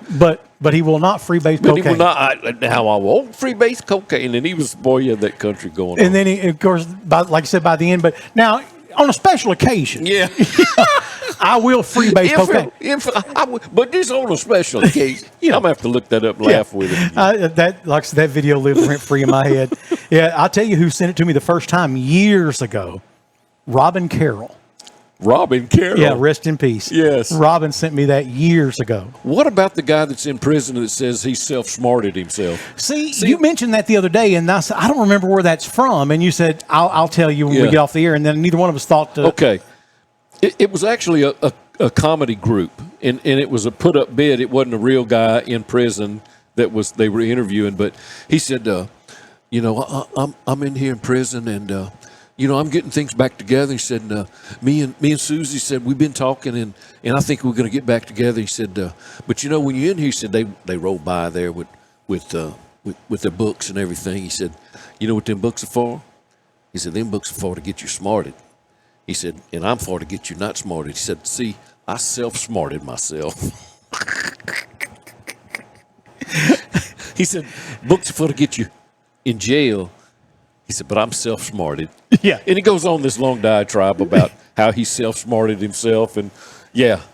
I remember the video. But, I thought it was real at first. I said, but then there were several bits that they had done. It was a little troop of guys. We used to share all that. You remember we used to do that by email. Yeah. We would email each other that stuff. And I sent one to Boomer one time. And remember, it was a little kid. He said, and you know what he did? He kicked that man in the ding-ding. In the pee-pee or ding-ding. He was injured. He was injured bad. He was injured. I looked that video up not that long ago just so I could watch it and laugh at it. So. I know the one that's running in my mind right now is, and there's several of them. This it's a young black boy, he's like 5, and his daddy's sitting on the couch, and he goes, "Got any money? Hey, whatever his name is, Keegan, you got some money?" He goes, "Yeah." He said, let me have $2 till tomorrow. He goes, wait till tomorrow then. And he looks at his dad and he goes, what's wrong with you? That's my kids. I'm like, but then I saw more of the little kid, and he's in these adult situations. He's in the car, and he says, we're going to go watch the movies. And then we're going to go over to her house and have some pizzas. And she said, oh, you're going to do all this by yourself? He goes, yeah, if you give me the keys. He's like, steering wheel's up here. Yeah. And, of course, my favorite, Ron. Ron. Balake. Yeah. Jake Quillen. Jake Quillen. Yeah. And of course that's I rarely meet a person named Aaron that I don't tell them, say, listen, man, I'm sorry. Mm-hmm. I'm sorry. I'm gonna say it right up front. Mm-hmm. I'm sorry. Mm-hmm. But at some point I'm gonna refer to you as Ron. Yes. Exactly. And they're like, oh, listen, I'm used to it by now. So I got a friend, his name's Blake. Balake. The first time I called him that, he went, what? I said, you don't watch TV, do you? He goes, nah. I said, it's Key and Peele, man. It's a bit on TV. And Mr. Garvey, I think is his name. Yeah.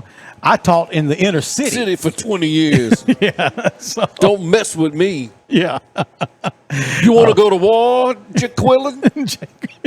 We will go to D-Nice. D-Nice. D-Nice. Denise. Say it right. Denise. D-Nice. Say it right. Denise. And the one black kid in the class, he called his name and goes, Present. Yeah. Present. Yeah. Yeah, that's funny stuff, man. His name was Deontay. Yeah, it was. Yeah.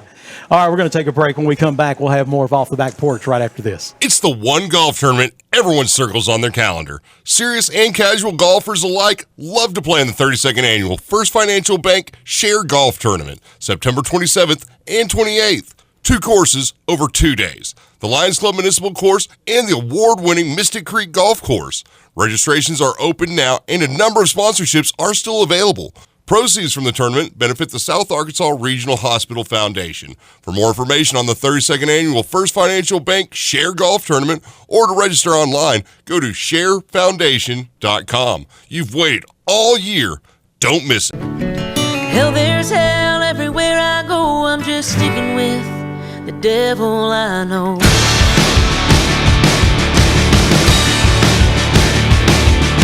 Mama says get my ass to church. Daddy says get my ass to work. Doctor says I gotta give up on these smokes. Hey, welcome back for more of Off the Back Porch with Sandy and Boomer. Boomer, you remember a while ago we were talking about the 11-year-old WrestleMania kid? Yeah. Well, how about this one? Police in Tallahassee, Florida, say 2 men are rethinking their career choices after a 15-year-old girl foiled their would-be kidnapping on Tuesday night. Okay. By turning the tables on them and beating them up instead. She beat them up. According to authorities, suspects attempted to grab 15-year-old Madison Clark while she was walking home from softball practice. Unfortunately for them, Madison is the starting catcher for her high school team, has 3 older brothers, and a mean right hook, according to her coach. Okay. One guy grabbed me from behind, Madison said. So I did what my brothers always taught me when we wrestle. I stomped his foot, elbowed him in the ribs, and said, "Not today, loser," as I kneed him in the groin. Witnesses say the second man tried to help his buddy, but Madison hurled her equipment bag at him. The bag, which contained a helmet, 2 softballs, and approximately 47 sunflower seed packets. Yeah. Reportedly knocking the man off of his balance long enough for her to go over there and give him a perfect knee to the groin as well. That's it. By the time police arrived, one man was curled up on the sidewalk crying. The other one was stuck to a chain-link fence with Madison shoved him into. Her father said he wasn't surprised. This is the same kid who once threw a remote control at her brother so hard it went through the drywall. Those guys never stood a chance. No, This child is bad. Madison says she isn't scared, just annoyed. I had homework to do, and they wasted my time. Plus, I scuffed my new first day of school sneakers kicking that guy. Oh, man. Police say the men face multiple charges, while Madison faces no charges whatsoever unless excessive awesomeness counts. Yeah, she's pretty cool. That was great. Yeah. And she had those bats and didn't even use it all. Didn't even use bat. Because every softballer, the bag has 2 holes for bats. That's right. So you got to buy 2 $300 bats. That's exactly or $450 or whatever they are. Whatever they are, yeah. So, where has my little drone gone? Little drone. Yeah. Oh man, have you ever wanted to get a drone? I guess I'd like to try to fly one. Yeah. I don't know that it's never been something. Man, that'd be so cool to have. I've always wanted one, but I'm just probably not the best use of my limited amount of funds. Yeah, that's what I was thinking. Yeah.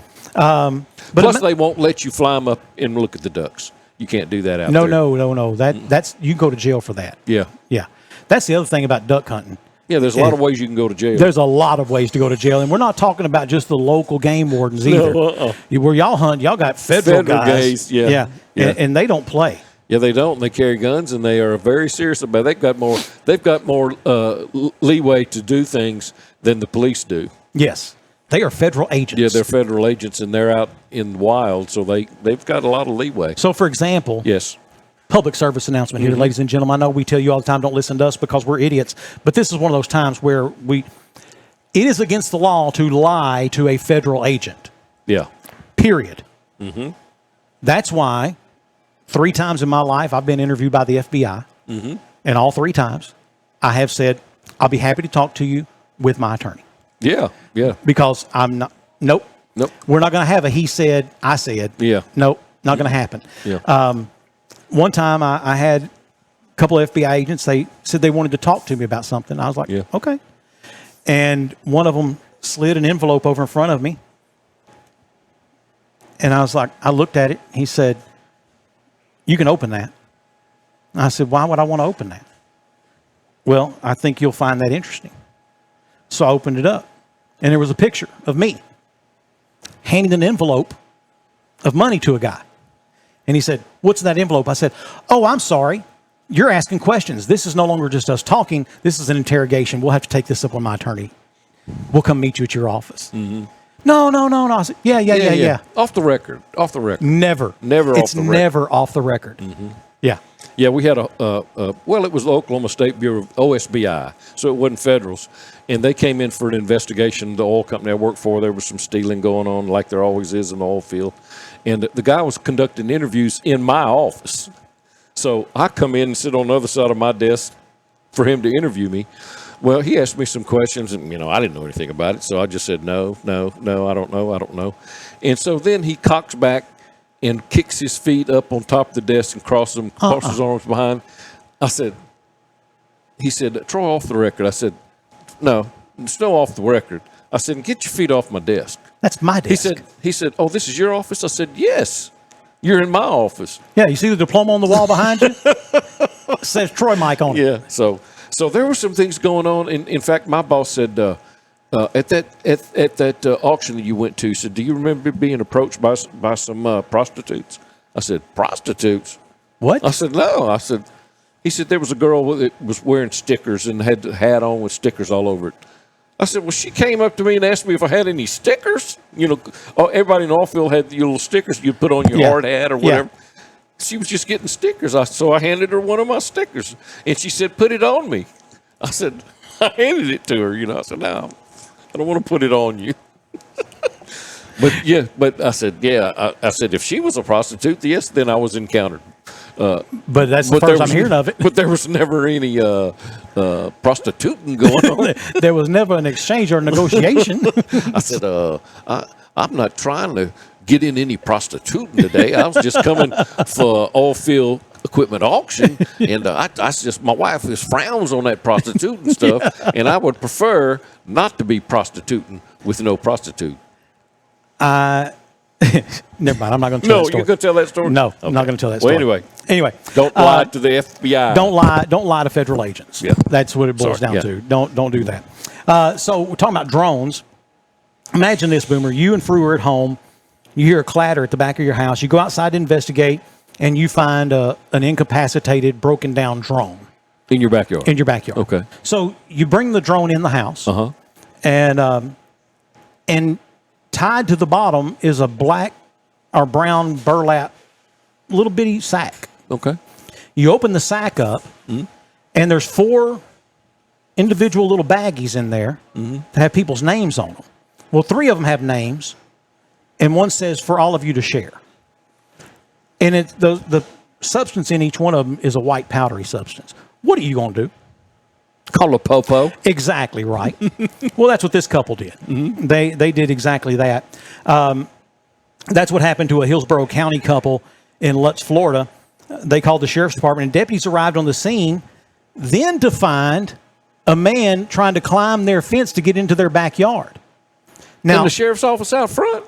As they pulled up, this man's trying to climb the fence. The sheriff's deputy says, I want to read this. Says, you can't just be going into people's backyards. And 49-year-old Jason Brooks replied to the deputy saying, I know, bruh. That's why I knocked first. Bruh. Bro. So evidently this man had went up to their Ring doorbell like 3 different times. Hey, I think my drone's in your backyard. Can I go back there to get it? Nope. No, you surely can't. And they just didn't answer him at all. And so anyway, the cops show up. They snag so-and-so. The 4 little baggies inside, the 3 with the names on it were fentanyl. The 4th one was crystal meth. So he was just giving them a sample of his crystal meth, and they had ordered fentanyl. Yeah. 49-year-old Jason Brooks, who is a 15-time convicted felon. No, he isn't. 15 times. He'd been to 5. He'd been to the right judge every time. Every time. Hey, Judge, good to see you again. Hey, Judge, your hair looks so nice today. Who should be? No, felonies. 15 felony convictions. Yes. He faces the following charges: possession of a controlled substance with intent to sell or deliver, possession of a controlled substance, driving while license canceled, suspended, or revoked, attaching tag not assigned, operating an unregistered vehicle, and he had an out-of-county warrant for failure to appear in Pasco County, Florida.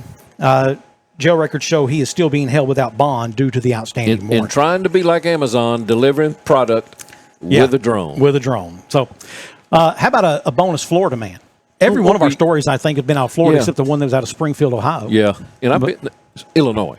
Illinois. Because I've been there, Springfield, Illinois. Didn't meet that guy, but I'm glad I did. A Sanford, Florida woman found herself in a disturbing situation late Sunday night when she came across a naked man in her backyard. Uh-oh.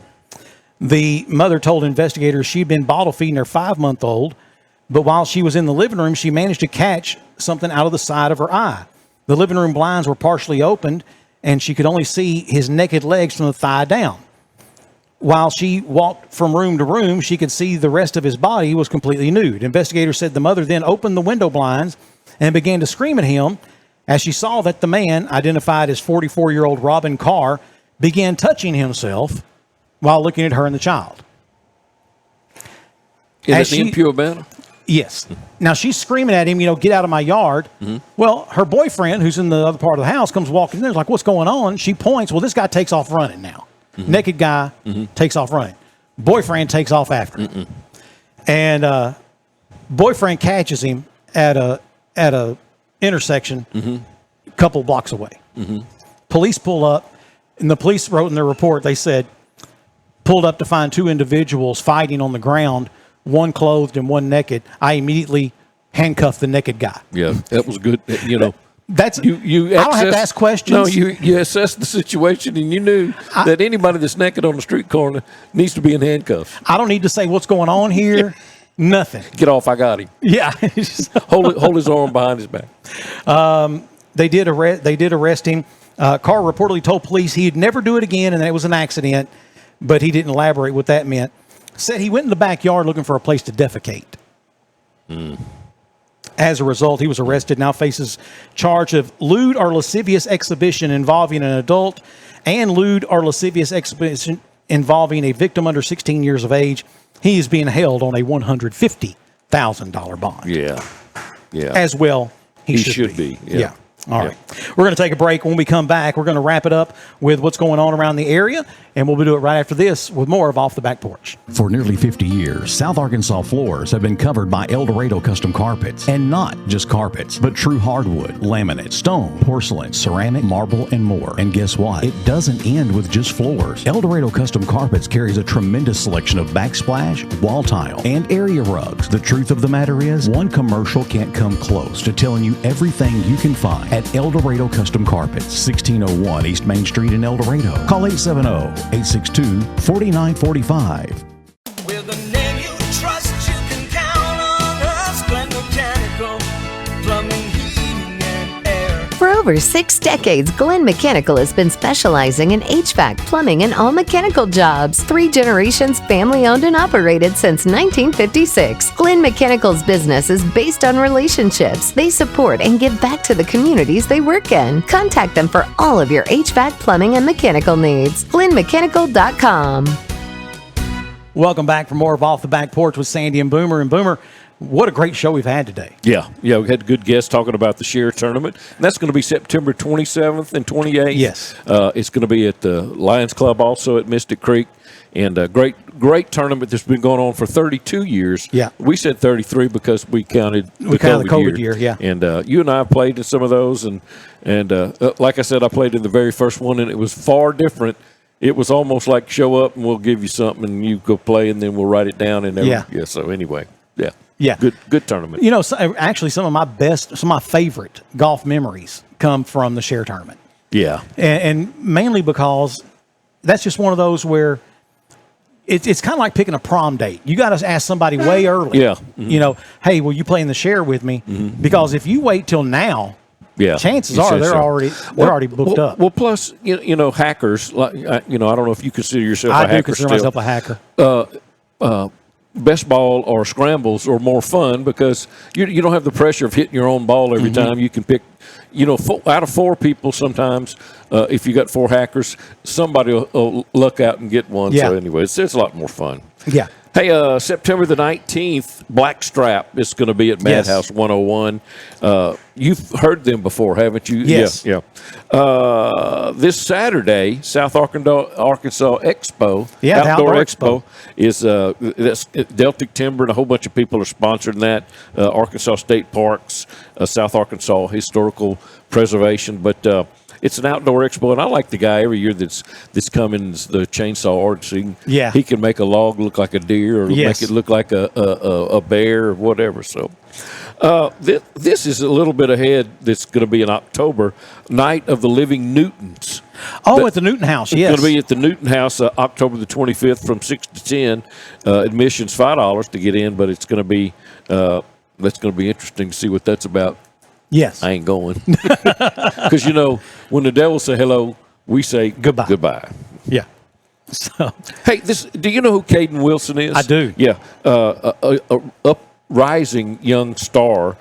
September the 13th is going to be at Madhouse 101, and I'm going to tell you that is a great venue. You can go in. It's like when they have artists in there. It's like a supper club. You go in and you can sit and have a great meal, and then listen to their music. And last time I went, there was a guy from North Louisiana that was just excellent, and his wife was with him, and she sang with him, and she was like 8 months pregnant. She sat with a fan.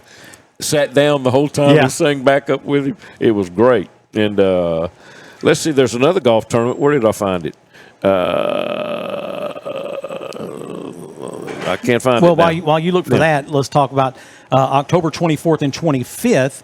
The Smack Over Old Town Festival is back. That used to be a summer festival. Yeah. And 5K run, 3-on-3, basketball, rod wrenching, drill bit tossing, bunko tournament, arm wrestling, and a chili cook-off. For more information on that, call the Smack Over Business Association at 870-944-4335. And here it is, second annual The Call Classic Co-Ed Tournament. The Call is where they intervene for children and represent children. Classic Co-Ed Tournament softball. So, that's going to be a co-ed softball tournament. Those are fun. They used to be. That's kind of like a scramble. When I was a younger man, they were. Yeah, when I could move. They're not nearly as fun now. I can't move anymore. No. But, I'm out on that. Yeah. Hey, Destination Downtown is going to be coming up September 10th through the 12th. Mm-hmm. We've talked about it before. People from downtown business associations all over about 3 or 4 state area are going to converge on El Dorado, the 10th, 11th, and 12th. And so let's just be sure we put our best foot forward. Yeah. And show them what a good time can be. Yeah. Stay in our hotels, eat in our restaurants, shop at our venues, shop at our stores. So, that's a great thing that's coming to El Dorado. Yeah. And it'll be several hundred people here. Yes, it's definitely going to be several hundred people who come in, and I'm excited about it. I think that's going to be I think that's going to be a lot of fun. I think that's going to be neat to have them all here. And that's when you cut the grass and get all the streets swept up real good. Make everything look pretty, and let's just put our best foot forward as we said. And I thought about something. When you're talking about the devil say hello, I say goodbye. My 9-year-old, I told her this story, and this is a story that was told to me as a kid. But a rougarou? Close. Okay. Close. So here's how I do it. I said, one time, I said, and it was right around this area. I said, before I ever even lived here, I always heard this story, and I said it was right here. And happened in this. Yeah, right. Like this part of the world, and maybe like in this neighborhood. And I'm like, let's see where this is going on. What's today's date? And she was like, September, whatever. That's what day it was. That's the day it happened. So there was this little girl named Amulet. And she was outside ironing the laundry. I said, this was back before they had to heat the iron. Yeah, to heat the iron, and she pulled the clothes off the line and was iron. And this thunderstorm came, and it hit her. The lightning hit her, and her dad and her brothers had come in the house, and they saw, when they looked out and saw that lightning hit her, her eyes flashed, and it burnt her eyes out, and she just had light glowing from the sockets. Oh. And my 9-year-old's just captivated. And I said, wide-eyed. I'm like, and they say, if you go outside and dark and you call her name 3 times, she'll show you her eyes. 9-year-old sat there for a second. She said, bruh, I'm white, but I'm not that white. She heard that story already. She's like, I am not calling some little devil-eyed girl. I'm not doing it. Because you think it's going to be them lightning bugs, but I know it's not that little girl. It's lightning bugs. She said, so every time she'd look at me later that night, I'd just say, have you left? She's like, you can call her all she wants to, but I ain't looking out there. Not going. She said, I'm not looking in that backyard. And that one room's got a big pane glass window in it. Does. I'm not looking. You know, I used to do that to Amy. I said that I'm going to see you in your dreams. Remember that one? Oh, yeah. Freddy Krueger. Yeah. It's amazing. And we've talked about this before. I can watch gruesome, scary movies where, Jason or, they chop off people or cut them up or Chainsaw Massacre. But when it comes to devils and demons and all that, that's real. I don't play with that. That can really happen. Yeah. Yeah. I'm not. And they're talking about this new movie out right now called The Conjuring. What do you think they're going to do? They don't have to make it happen. It'll probably happen. This public service announcement from Here's Sandy and Boomer. 3 today. I know we tell you all the time, don't listen to us because we're idiots, and we truly are. But this is one of those times you probably should listen to us. If you find a book that has an ancient dead language in it, don't recite anything out of it.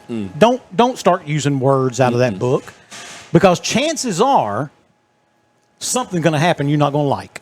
Let me tell you a true story, can I? Yeah. So, as opposed to all them untrue ones you tell me all the time. This is a true story. This could have happened or very well could have happened. No, this really happened. So, in college, our MO was taking girls to scary places and scare them. Uh-huh. So, and he's still this guy's still there in Ruston, and I'm not going to say his name because if somebody, I don't want him to know we did this. He may not want to tell. But we would take them to scary places, and there's one place that one of them knew. Oh, it was a guy that's from Ruston. He said, there's an old house out there. And so we get out there, and, there's enough light from outside, street lights. There's a hole in the middle of the floor. It's an abandoned house with a pentagram and candles all around it out there. And I said, I said, that looks like chicken blood. I am not coming in this house. I said, if we scaring girls, I'm scared too. And I wouldn't go in there. So fast forward. So, school year's over. Summer goes. Come back to school. And talking to dude. And we'd see some of the girls that we went with. And he said, I said, well, where's so-and-so? I said, a week after we left here and we went to that house, she drowned. Oh, okay. So they blamed going to that. She went home and drowned. And they blame that on that devil house. And she was with me. Yeah. She was the girl that I brought out there. So wow. They blame me, her friends, said, y'all brought us to that devil house. I said, and she drowned. So I said, did she not swim? I mean, I'm sorry. Yeah. But I don't There's think more to this story than what y'all are saying. Yeah. So we did a lot of the same when I was in college in Houston. I remember there was a guy I worked with. We called him Super Dave, and Dave could pull ladies, man. Mm-hmm. He was tall and handsome, great voice, flowing hair. Yes, all of that. All those kind you hate. Dude could pull. He could pull ladies, and so one night he'd invited me and my roommate Craig to go with him. He had like 5 girls he was going to pick up, and so obviously there's not enough room in his truck. Mm-hmm. So we all load up, and it's still nowhere near safe because, we're all like 4 deep in 2 different vehicles. Mm-hmm. And we go to this graveyard. Mm-hmm. Kind of same the old graveyard thing. Yeah. Yep. And all of it was good and fun until one of them girls laid down on a grave and started chanting something. Oh, no. And I was like, I'll see y'all later. She's speaking a foreign language? I don't know what she was doing. She started off mumbling. And I was like, and she was just repeating it over and over. And I looked at Craig and said, I'm leaving. Incantations? Yes. I said, I'm leaving. Y'all do what you want to do. And he's like, it's my truck. I said, but I have the keys. And I'm gone. And I'm leaving. And he was right on my heels. Mm-hmm. I don't know whatever become of them. I do remember this. Super Dave one day didn't show up at work one Saturday. And which was unusual because he normally beat everyone there. And He comes dragging in about 11 o'clock. Now, we're only there till noon. He comes dragging in about 11 o'clock and looked like death warmed over. Like, dude, are you okay? Mm-hmm. And he's like, no, man. He lifts his shirt up, and he's got all these cigarette burns on his back. I'm like, who did this to you? Some of them girls. They did whatever they did, and he passed out. And they burnt him with cigarettes while he was passed out. They were some witches. Something. They witches. I'm like, see? See? And when that girl laid down in that grave, that should have been your first clue, Dave. That should have been your first clue. Be white. Not that white. Not that white. Yeah. Yeah. So when that girl laid down that grave and started saying, leave that girl alone. Yeah. But he didn't. So one more and then we got to go. Okay. I'm beginning to close. Yeah. As the pastor said. Yeah. This is the last thing I'm going to say. I know you're ready to go. We'll be out of here in another 30 minutes. Yeah. And it is. When they do that, they got 3 more stories in another 30 minutes. Anyway, so there was a person, and there's a real person, because I saw him, that we called the Simsboro Walker around Ruston. And I lived in some apartments out on Techtown Road, which was where the ag place was and all that. And the story was he was a Vietnam vet that was burned very badly. His facial features and his arms were burned real bad. And he's super sensitive to light, and he was a jogger, and he would jog at night out on country roads, out of town. So, I got a guy that lived there that grew up in Ruston, is one of our buddies, and he always took us on these adventures. Man, he would take us rabbit hunting where he knew the rabbits were, and there was a place where almost down to another town, this guy, I'm telling on myself now, all his chickens roosted in this low oak tree branch over the road. Oh, wow. So if we wanted us a chicken, I mean, we're poor. We had to put money together to buy a pack of cigarettes in college. He said, just do one at a time, man. We don't kill them all. Not all of them. Just do one. Anyway, so he knew where the Simsboro Walker was. So he and I and another guy that was in that other story too. It's my second year at Tech, and this little girl comes up to me and Troy, I can't believe you're here. And I'm going, I said, who you is? She says, it's Ann Bates. I said, you talk about little redheaded Ann Bates with the braces on? She goes, yeah, it's me. I said, you're not little Ann Bates anymore. Anyway, so she's a family friend. She's not eligible, right? Because I knew her parents. She's family friend, and she goes, we want to go see the Simsboro Walker, and we know that you and I said, okay, let's go. So they're in the front seat, we're in the back seat, and we go. And usually what he would do, you could find him, and he would just go over to the side of the road and stand with his back to you. So, you wouldn't see him. He didn't want to scare anybody. So we're going along there, and, we're not talking. We're listening to some music, and the dude says, it's usually right around here sometimes that we see him. We top the hill, and this dude is in the middle of the road, just standing there, just daring your butt. I guess he's tired of people, flashing him, or he's just standing in the middle of the road like this, and his face is white, and you could tell its skin is grafted and burnt. And these girls lose their mind, and she just jumps on top of him, and so she is scared to death now. She goes, go! And I said, she says, I just thought it was a myth. I said, no, that's a real person. That's a real person right there, baby. That's a real person. And the apartments I lived in one time, dogs are everywhere, and somebody runs by and they will bark. Yeah. A dog does. I'm telling you, I lived in an upstairs apartment on the end, and it's right at dark, and I see him, and he's running by, and them dogs don't bark at him. Oh, interesting. None of the dogs. I mean, anybody that, because there's kids at college, there's people walking all the time. Yeah. And so the houses around it, all those dogs are barking. I went, the dogs didn't bark at him. I said, maybe we need to quit running out there. I said, leave that man alone. Leave that man alone. Yeah. Anyway. And then there was the cross at light, and that's a whole nother story. You've heard of the cross at light. Yeah, I've heard of the cross at light. Saw it. I don't know if it's real or not, but what we saw had a filet or something down there. Oh, what now? A filet. Oh.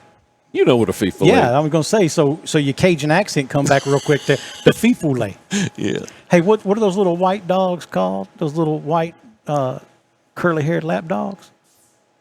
A Bichon what? A Bichon Frise. Not a Bichon Frizzy. Amanda, your daughter, and I made so much fun of you because you did a radio commercial one time and you said, a Bichon Frise. Bichon Frise. You had that thick Cajun on there. I threw it in there all of a sudden. We laughed every time that commercial would come on. She'd say, hey, here it is, here it is. Yeah. So oh, gosh. That's going to do it for us this week, folks. We appreciate you being here with us for more of Off the Back Porch. Until next time, have a great week. God bless.